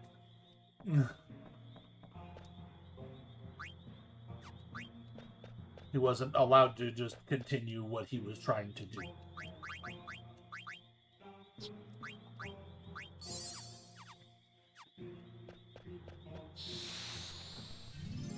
And again, I'm not saying that, like, it would have immediately made it a great movie trilogy, but it would have been much better. You can polish your shit as much as you like, it's still a piece of shit.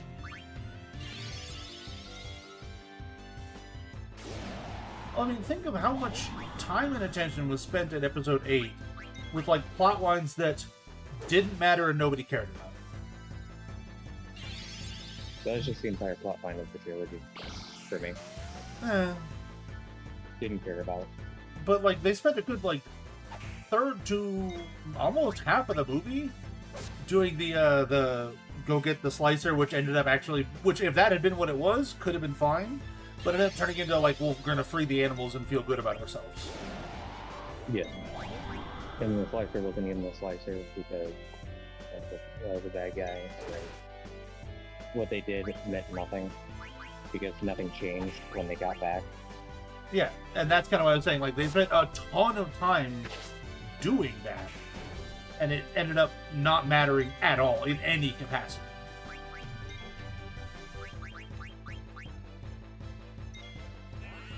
Yeah. Not to say I disagree with, like, the message of, like, yes, there should not be animal cruelty and, like, rich people are profiting from war and that sort of thing. And, like, yes, that's a thing. But because they made it, like, almost separate from the movie in any way that mattered, it ruined the message.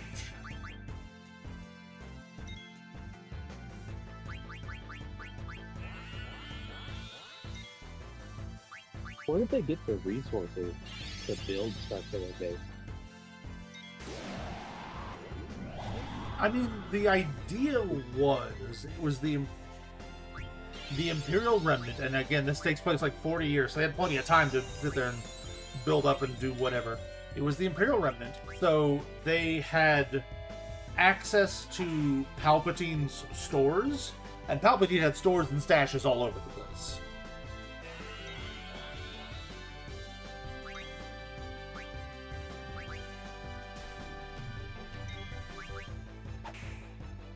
Well, I believe the entire planet is artificial.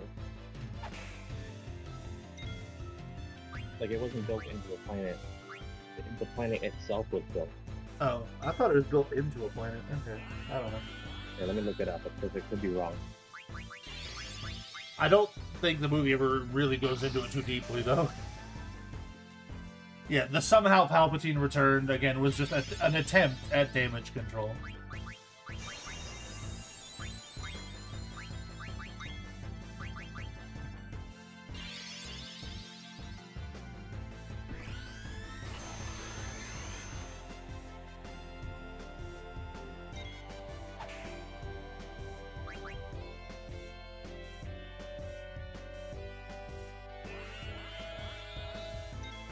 How much weaker do you have to be? Dang.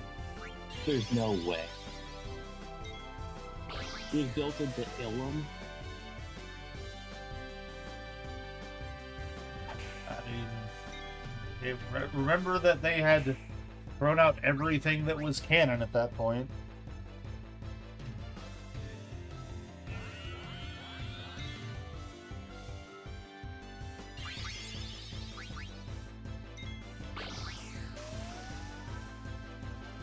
Which I'm not saying justifies it, but I'm just saying, like, Ilum was kind of just a place at that point, you know. It was a very important place. In other lore, sure. According to what was just in the movies, it was just a name.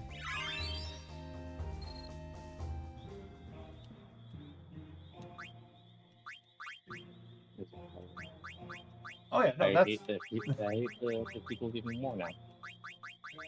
No, I 100% am like, yes, that they should not have thrown out all of the canon.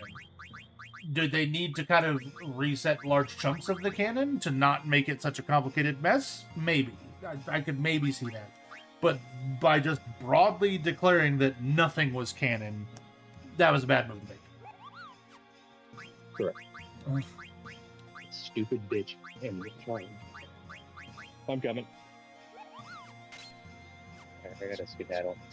Alright. I'll join back as soon as I'm done. Yep. I'll probably still be here. Oh.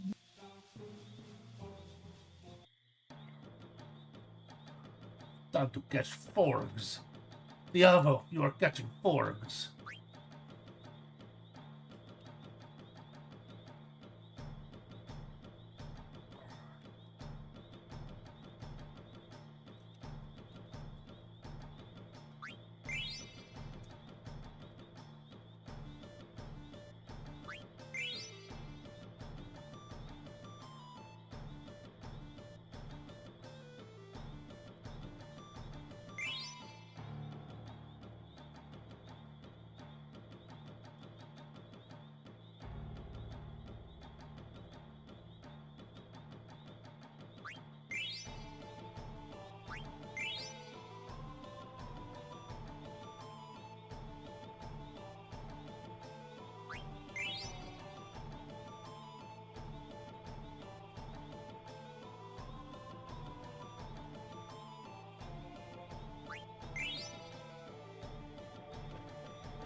I looked it up, and you actually don't want to catch, like, every frog in the swamp.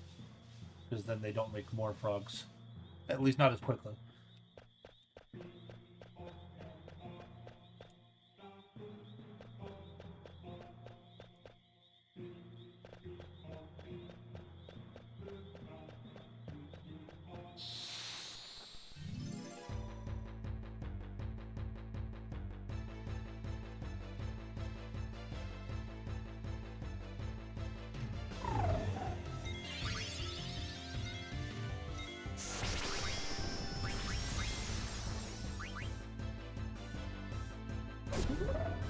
Oh.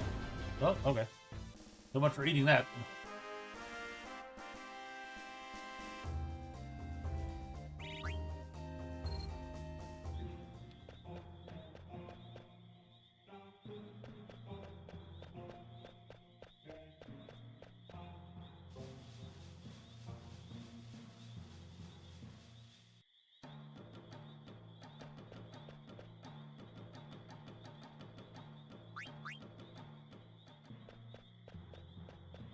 Oh, there was no other exit out here. Okay.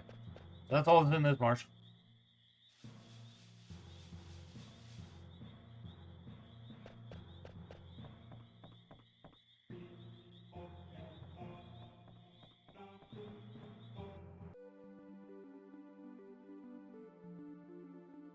Alright. You.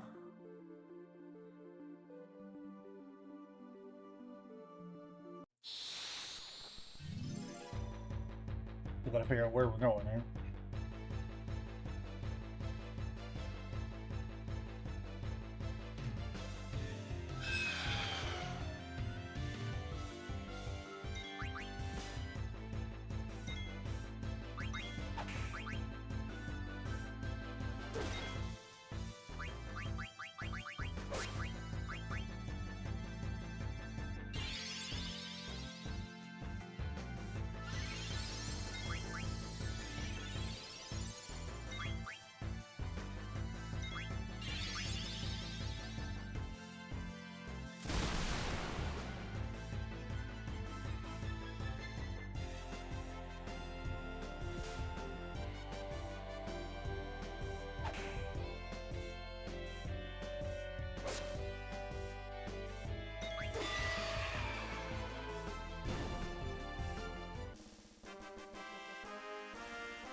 A new weapon.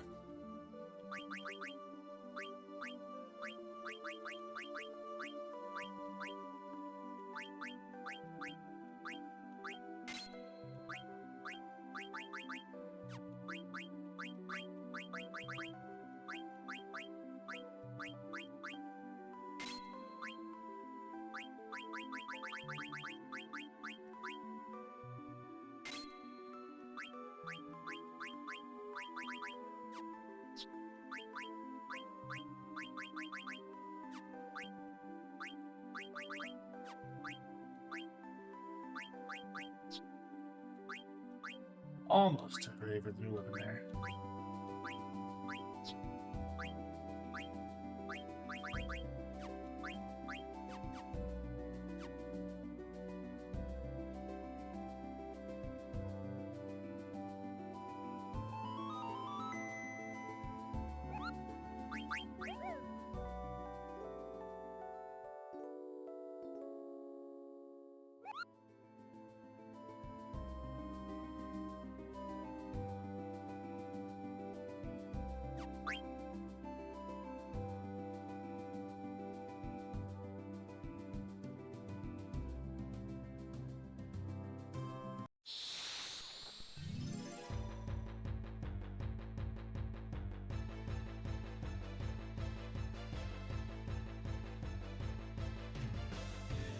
Wizard goblins.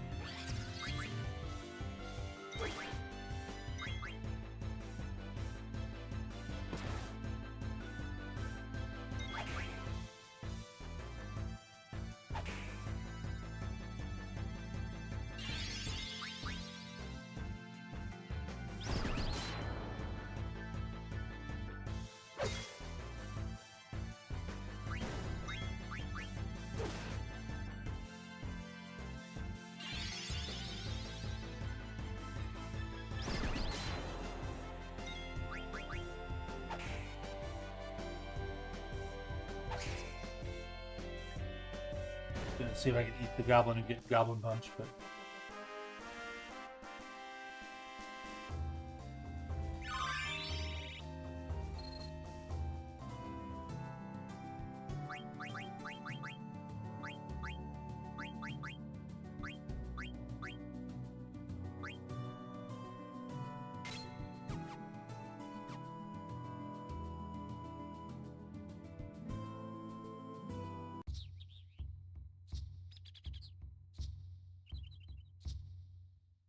Day petit.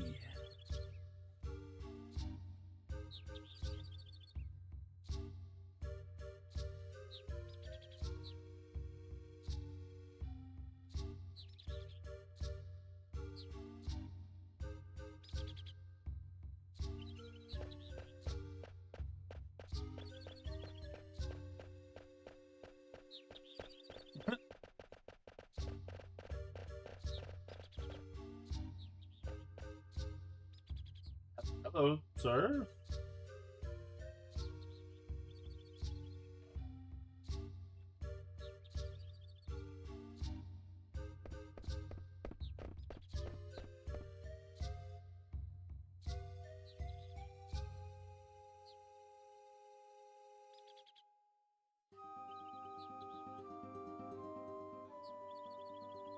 Rally ho indeed.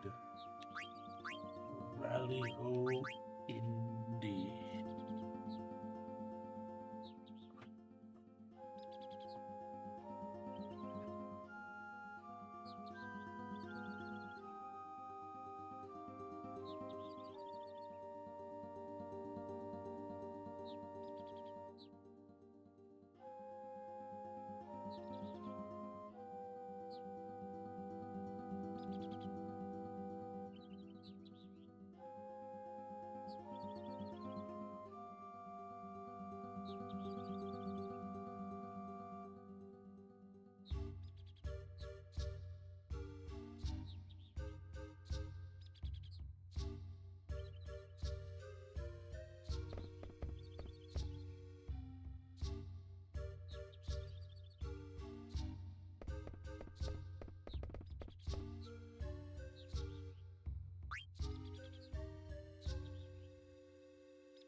My controller's not wanting to do this properly.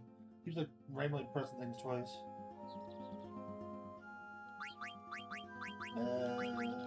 Some fried wheat beans. I don't know.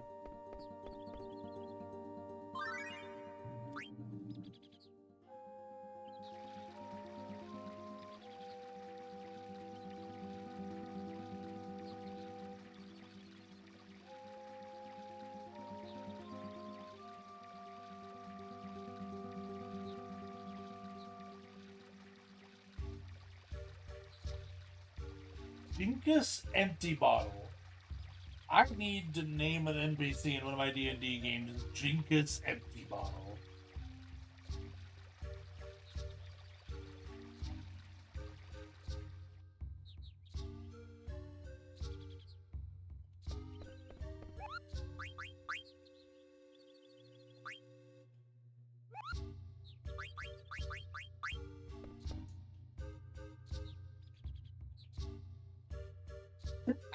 No, excuse me.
Uh-oh.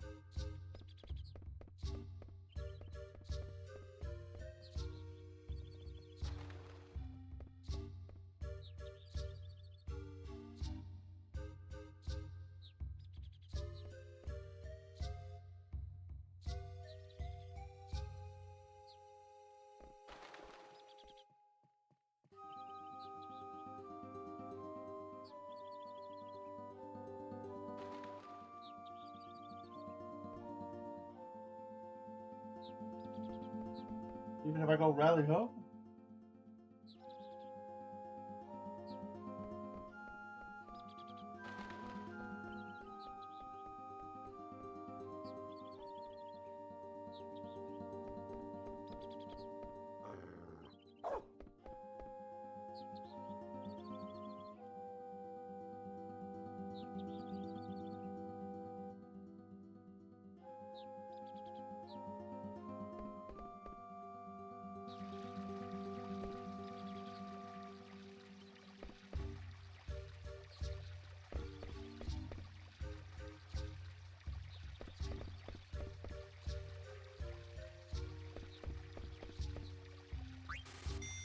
Whoops. Oh well. Probably not a terrible idea.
Pinty hats.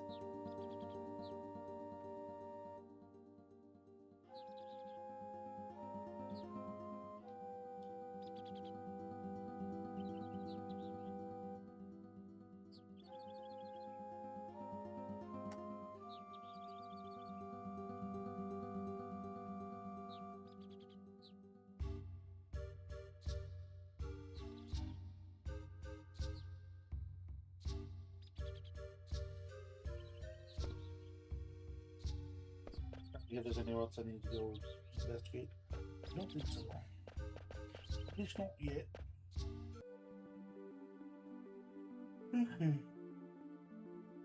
Southeast forest, huh? All the way around Dion Cliff. Let's put that right now.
Hello?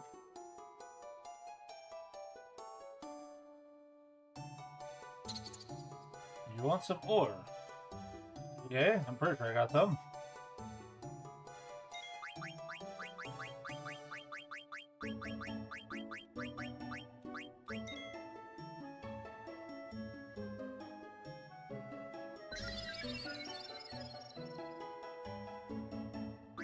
Alright, you want more ore. Alright, I got easy chunk this. So.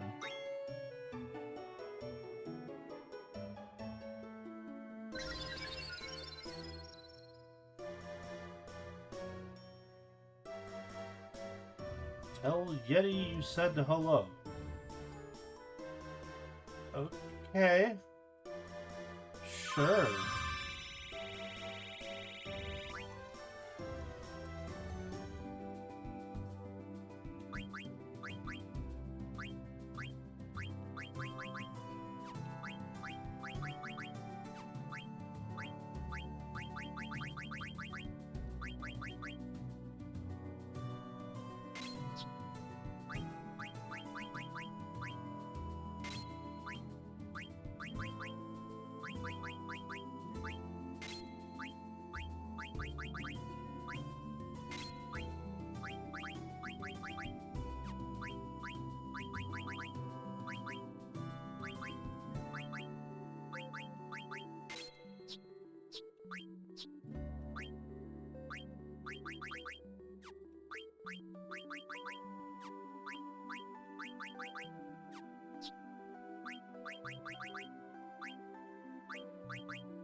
Now we're just trying to clear off the owls, I guess?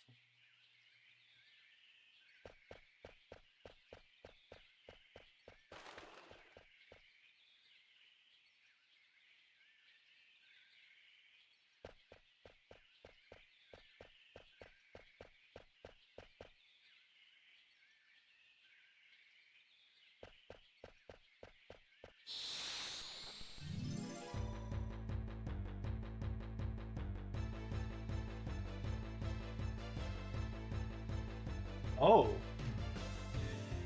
Oh, you're a big boy, aren't you?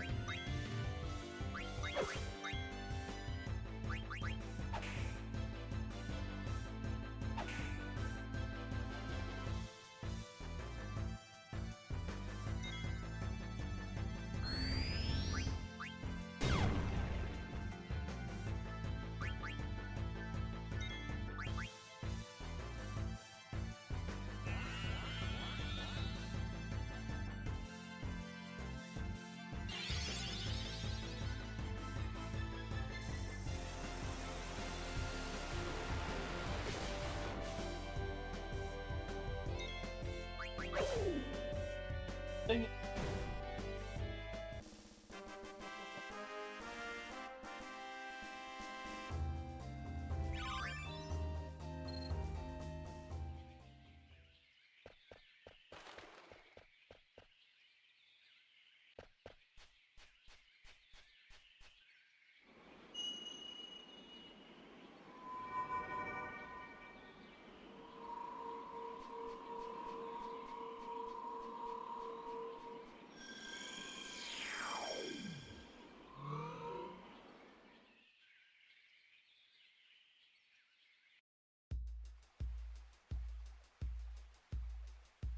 Black Mage Village.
Music is really putting me in mind of Manheim Steamroller for some reason.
need another quick little break, so we're going to do that and return momentarily.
back.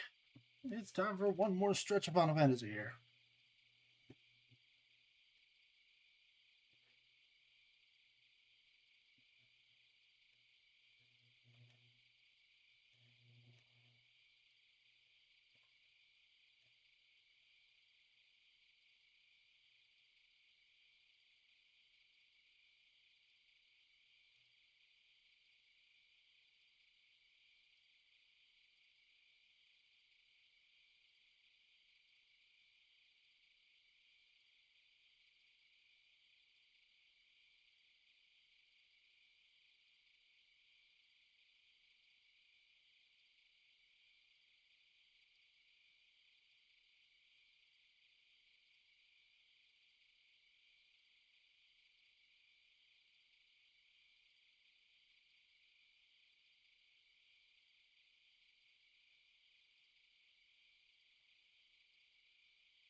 Hey, Gutty, welcome in.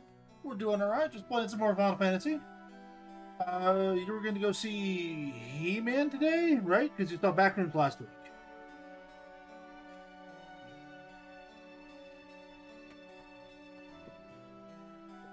Mando and Grogu, okay. I've been hearing very middling reviews about it. I'm curious to see what your take is.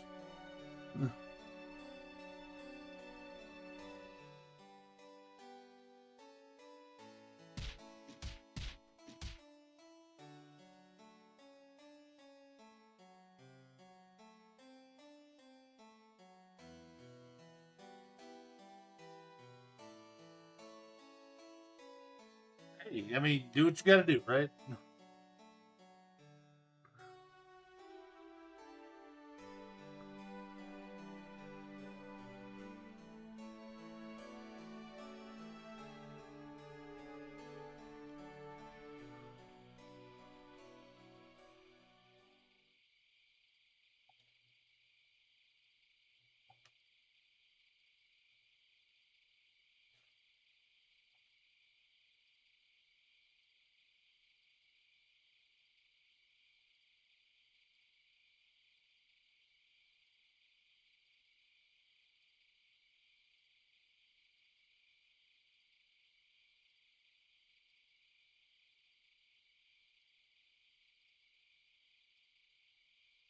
Yeah. I mean, you gotta do your job, you know. As unfortunate as it is, we live in a capitalist society.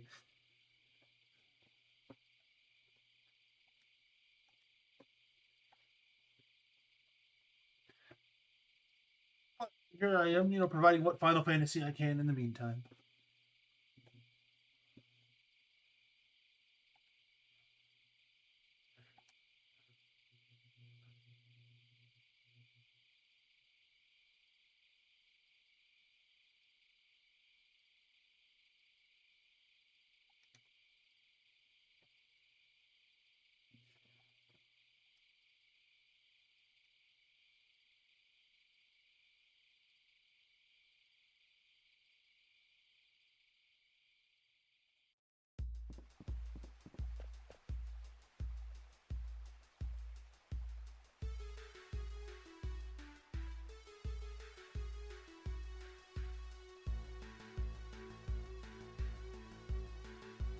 Northwest part of the continent, you say?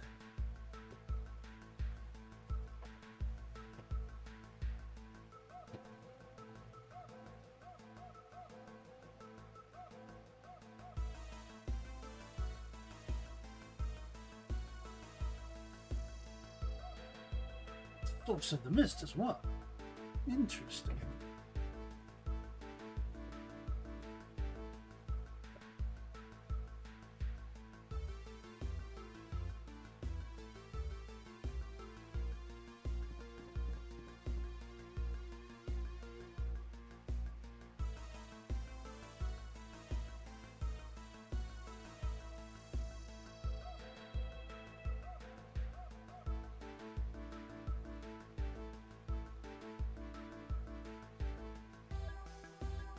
How could you forget about Iago?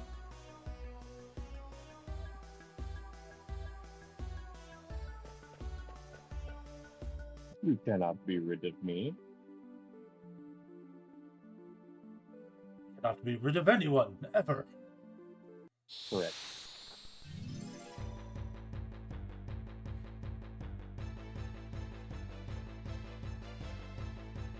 So what you just missed, and I don't know how much you're paying attention to the Final Fantasy story, is we just found out that Witnett can only live to be about a year old if he's like any of the other black mages.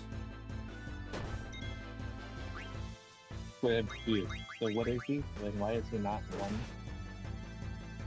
Well, so that's kind of one of the big, that's kind of one of the big like mysteries of his character. Is like he looks just like a small version of the black mage soldiers that Queen Braun has been mass producing, and so he's constantly. But most of the soldiers you ran into haven't been able to talk, haven't been able to like really be rational, reasoning beings. So he's constantly been trying to figure out, like, what am I? What's going on here? How come these things are mass-produced and come out of eggs? And, that sort of thing. But we just found a village of ones that are self-aware and are reasoning beings, and found out that they were mass-produced Black Mage soldiers under Queen Braun, but something happened to them, they aren't sure what, and they kind of, like, woke up one day, and have been finding out over the course of this that all of the Black Mages that they know of only live to be about a year old from production before they just die. And so Witnett, thinking he might be one of those, just like maybe a physical defective model or something, only is worried he might only live to be a year.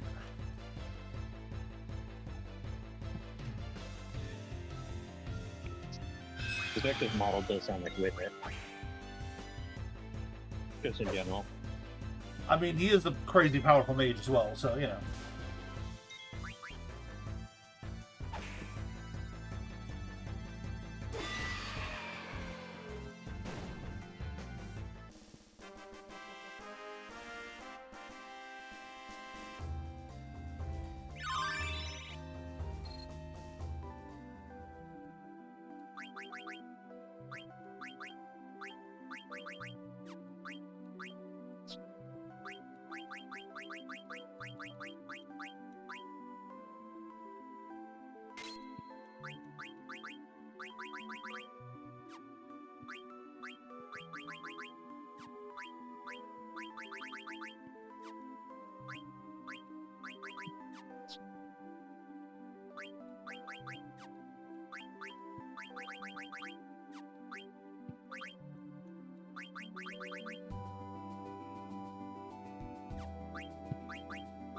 But he also kind of decided that he would rather spend that year traveling with his friends and helping them out, kind of thing. Amazing. I mean, it's a big character moment for the little guy. For the little guy. I mean, he's seriously like 3 or 4 feet tall, maybe, in this game. He's a little guy. Amazing.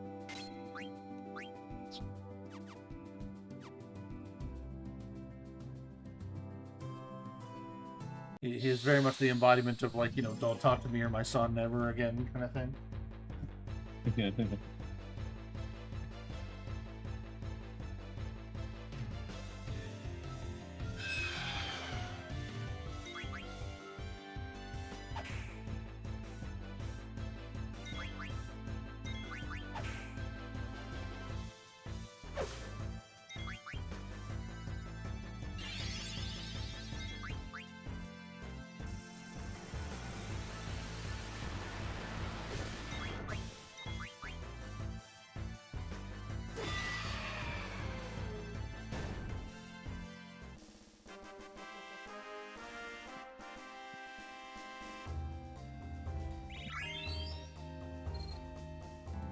picking up a lot of Paradiots.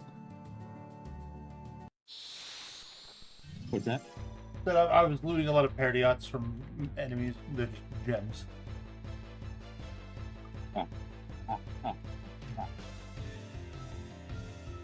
They can be used as attack items. They can also teach some characters some abilities. Mostly they're just kind of there. I'm excited for the new phase of the game.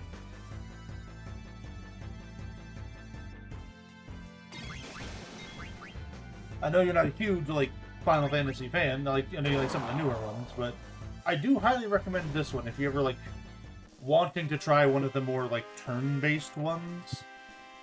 Because this is, in my opinion, like definitely the best one of those at the very least. I'm personally not too big of a fan of turn-based games.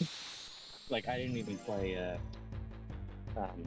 Expedition 33 because I'm not really too big on turn-based games. Yeah. I mean, I know for a fact Expedition 33 is an astonishing game, but it's like the turn-based combat doesn't really add anything other than like the stuff you can do, sort of. Like, here's a movie, but here's turn-based combat that doesn't change anything. Well, what it does, at least in my brain, is it makes the combat, generally speaking, more strategic rather than, you know, like reflex or skill-based. Because you have time to sit there and, you know, plot out your moves and decide, like, what's the best way to fight this thing, and, you know, this, that sort of thing. That's fine. I like XCOM, which is a turn-based game, but it's different than, like, the turn-basedness of, like, Final Fantasy or Expedition 33. Like, I like placing units. There I didn't really is do that with. a very minor aspect of that in a lot of the Final Fantasy games, in like determining what row you put them in, which will make them either more effective as like doing more physical damage or taking less physical damage, that sort of thing. But it is a very minor aspect of it.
Yes, we met the Pinty Hats.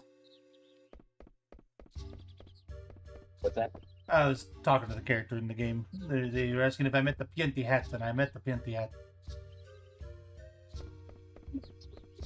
All these people talk in a very thick Scottish brogue kind of accent.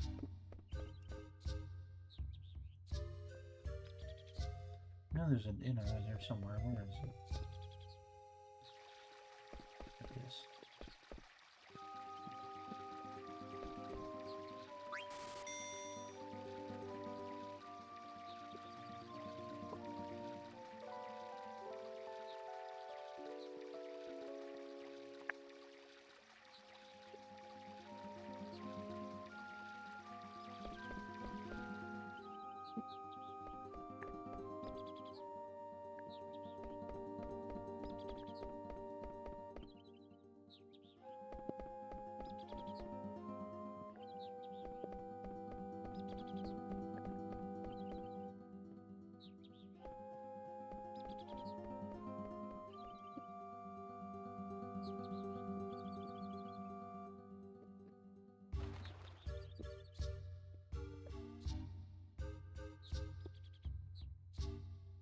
Alright, now we gotta find His Holiness.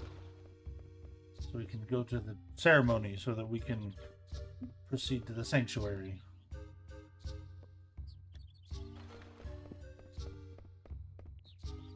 Oh, that reminds me. I need to go back and get the actual name. While you were away, we discovered possibly one of the best names for an NPC in a D&D game of all time. Because this guy's name is... Make it like I'm going back to make sure I get it right. Jinkus Empty Bottle. Jinkus Empty Bottle? Jinkus Empty Bottle. Jinkus. Jinkus Empty Bottle. That sounds like the type of name I would get like some sort of animal in my stead. Or in my charge. Like I named my animals like Garth or Jaharal or Tyronogen. Jinkus is amazing. I know, like I heard that and I was like, okay, there will be an NPC in one of my campaigns somewhere named Jinkus. Am I supposed to murder this NPC? That depends on the campaign and what you want to do, I guess, but...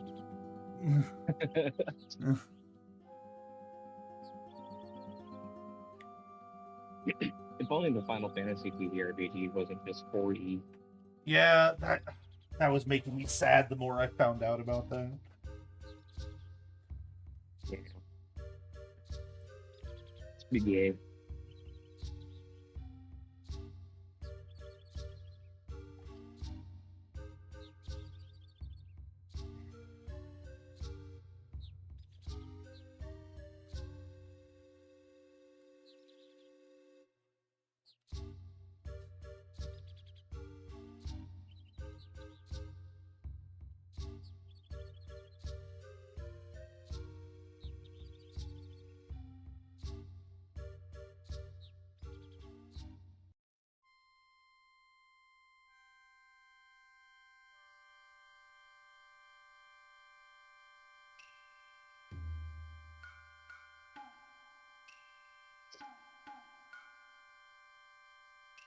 Jinkus Empty Bottle.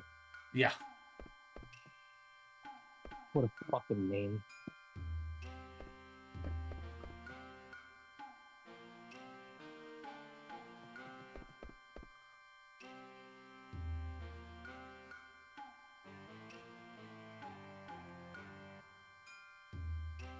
Their parents clearly hate their child.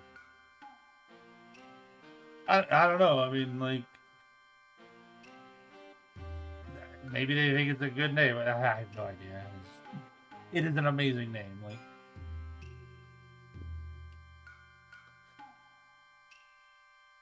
Yeah.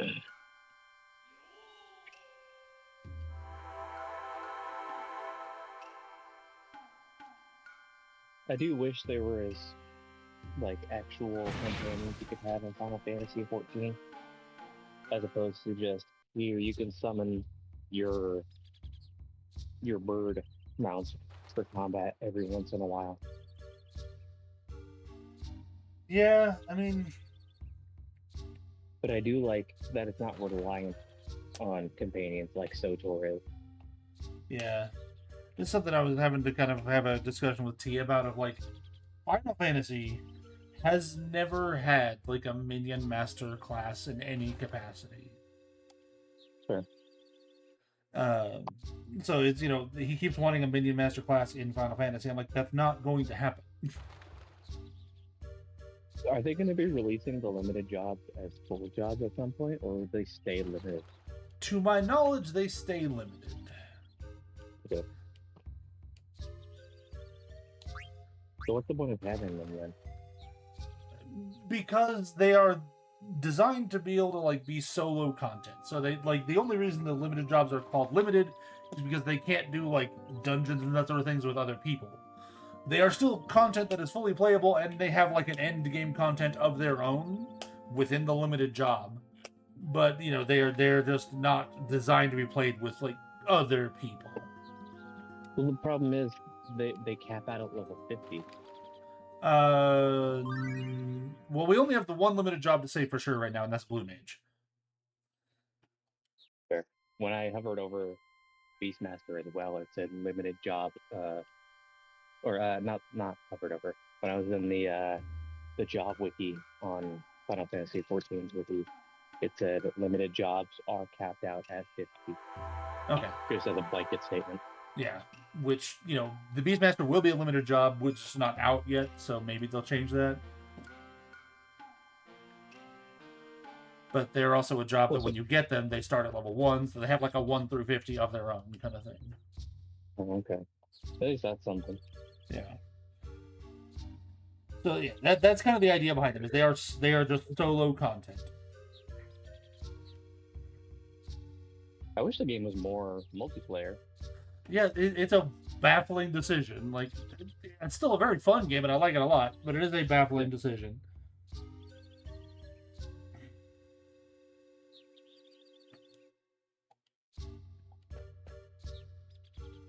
I don't like being able to only do dungeons with other people.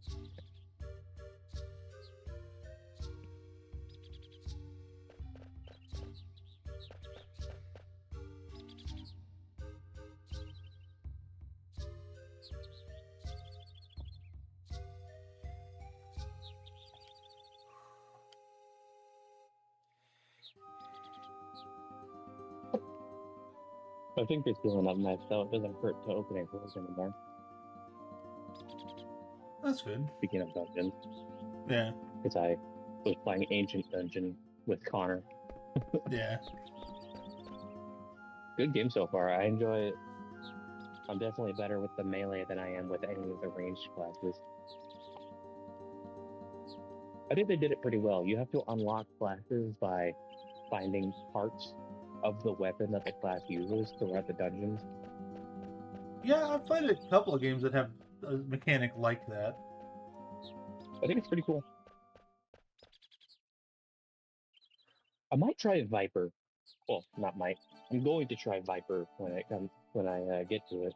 Yeah, I'm going to do the same thing. I do want to try Viper, but I still haven't bought Dawn Trail, so. Yeah. And we are now being introduced to my least favorite character in this game. What's his name?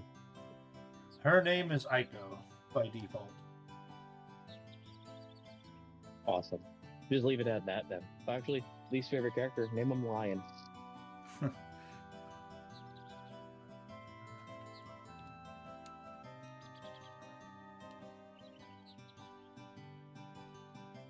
Or Calypso.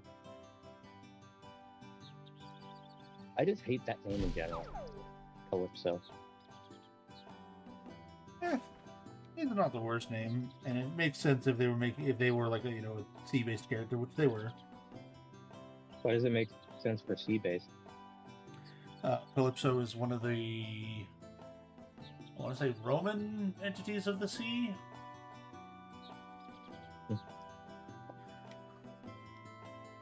Gay.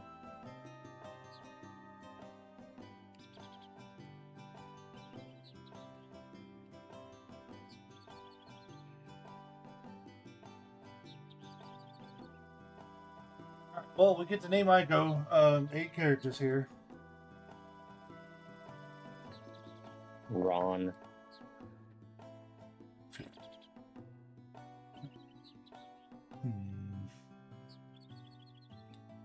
Helga. Well, she's like a 9-year-old little girl, so. Ulrich. Oh, sorry, she's 6. Funny. She's a 6-year-old little girl. I was wrong. I'm sorry. I hate playing games where you play as a child. Well, that's a problem with this character, but it's hardly the most egregious one. I just don't like children in general. Because there are definitely times where she's acting like a little kid, and it's just like, okay, come on, we don't need this in this game right now. To be fair, I don't like anything in general. I'm a hater. I do it for the love of the game.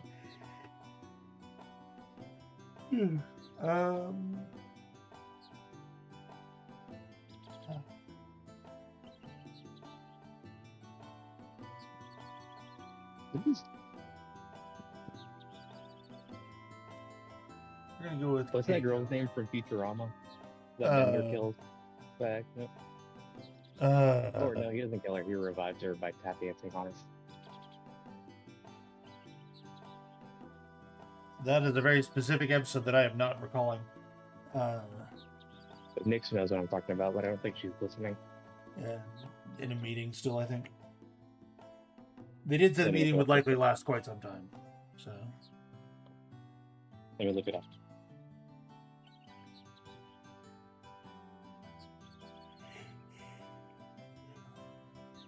If my internet would work.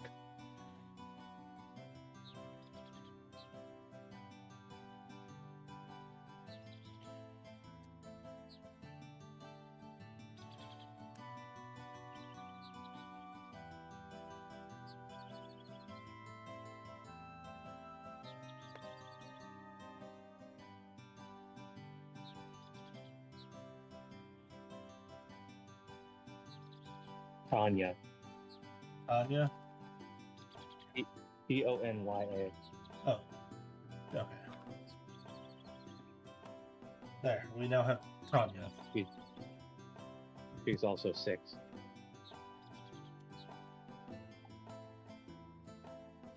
Ugh.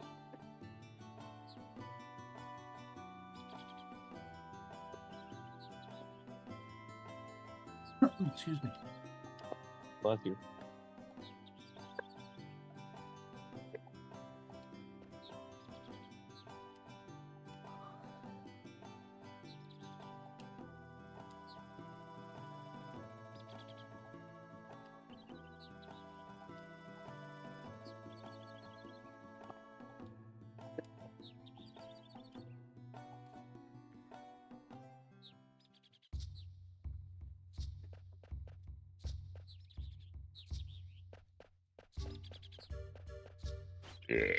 God, excuse me.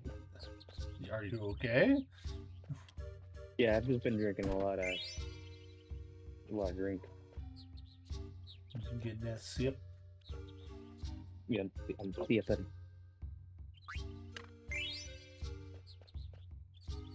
A white monster. Was my nickname in high school, I guess? White monster? Yeah. I don't know if that should be a nickname. Oh, okay. At that point, you should just be called Sugar Free.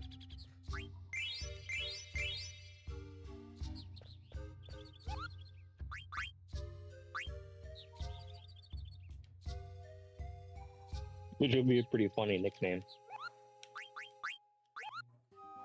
The only nickname I ever actually really had in high school was Tree. That's fair. My dad had many nicknames for me, most of which I cannot say on your stream. I was mostly called Tree by the strength and conditioning class because they, every Tuesday and Thursday, it was, you know, kind of a class gets to choose what sport you play today kind of thing. And it was always, and I mean always, basketball.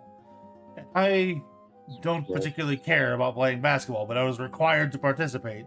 So I would just stand by the basket, and if somebody happened to pass me the ball, I would try and take a shot. You know? So I earned the nickname Tree because I was tall and I didn't move.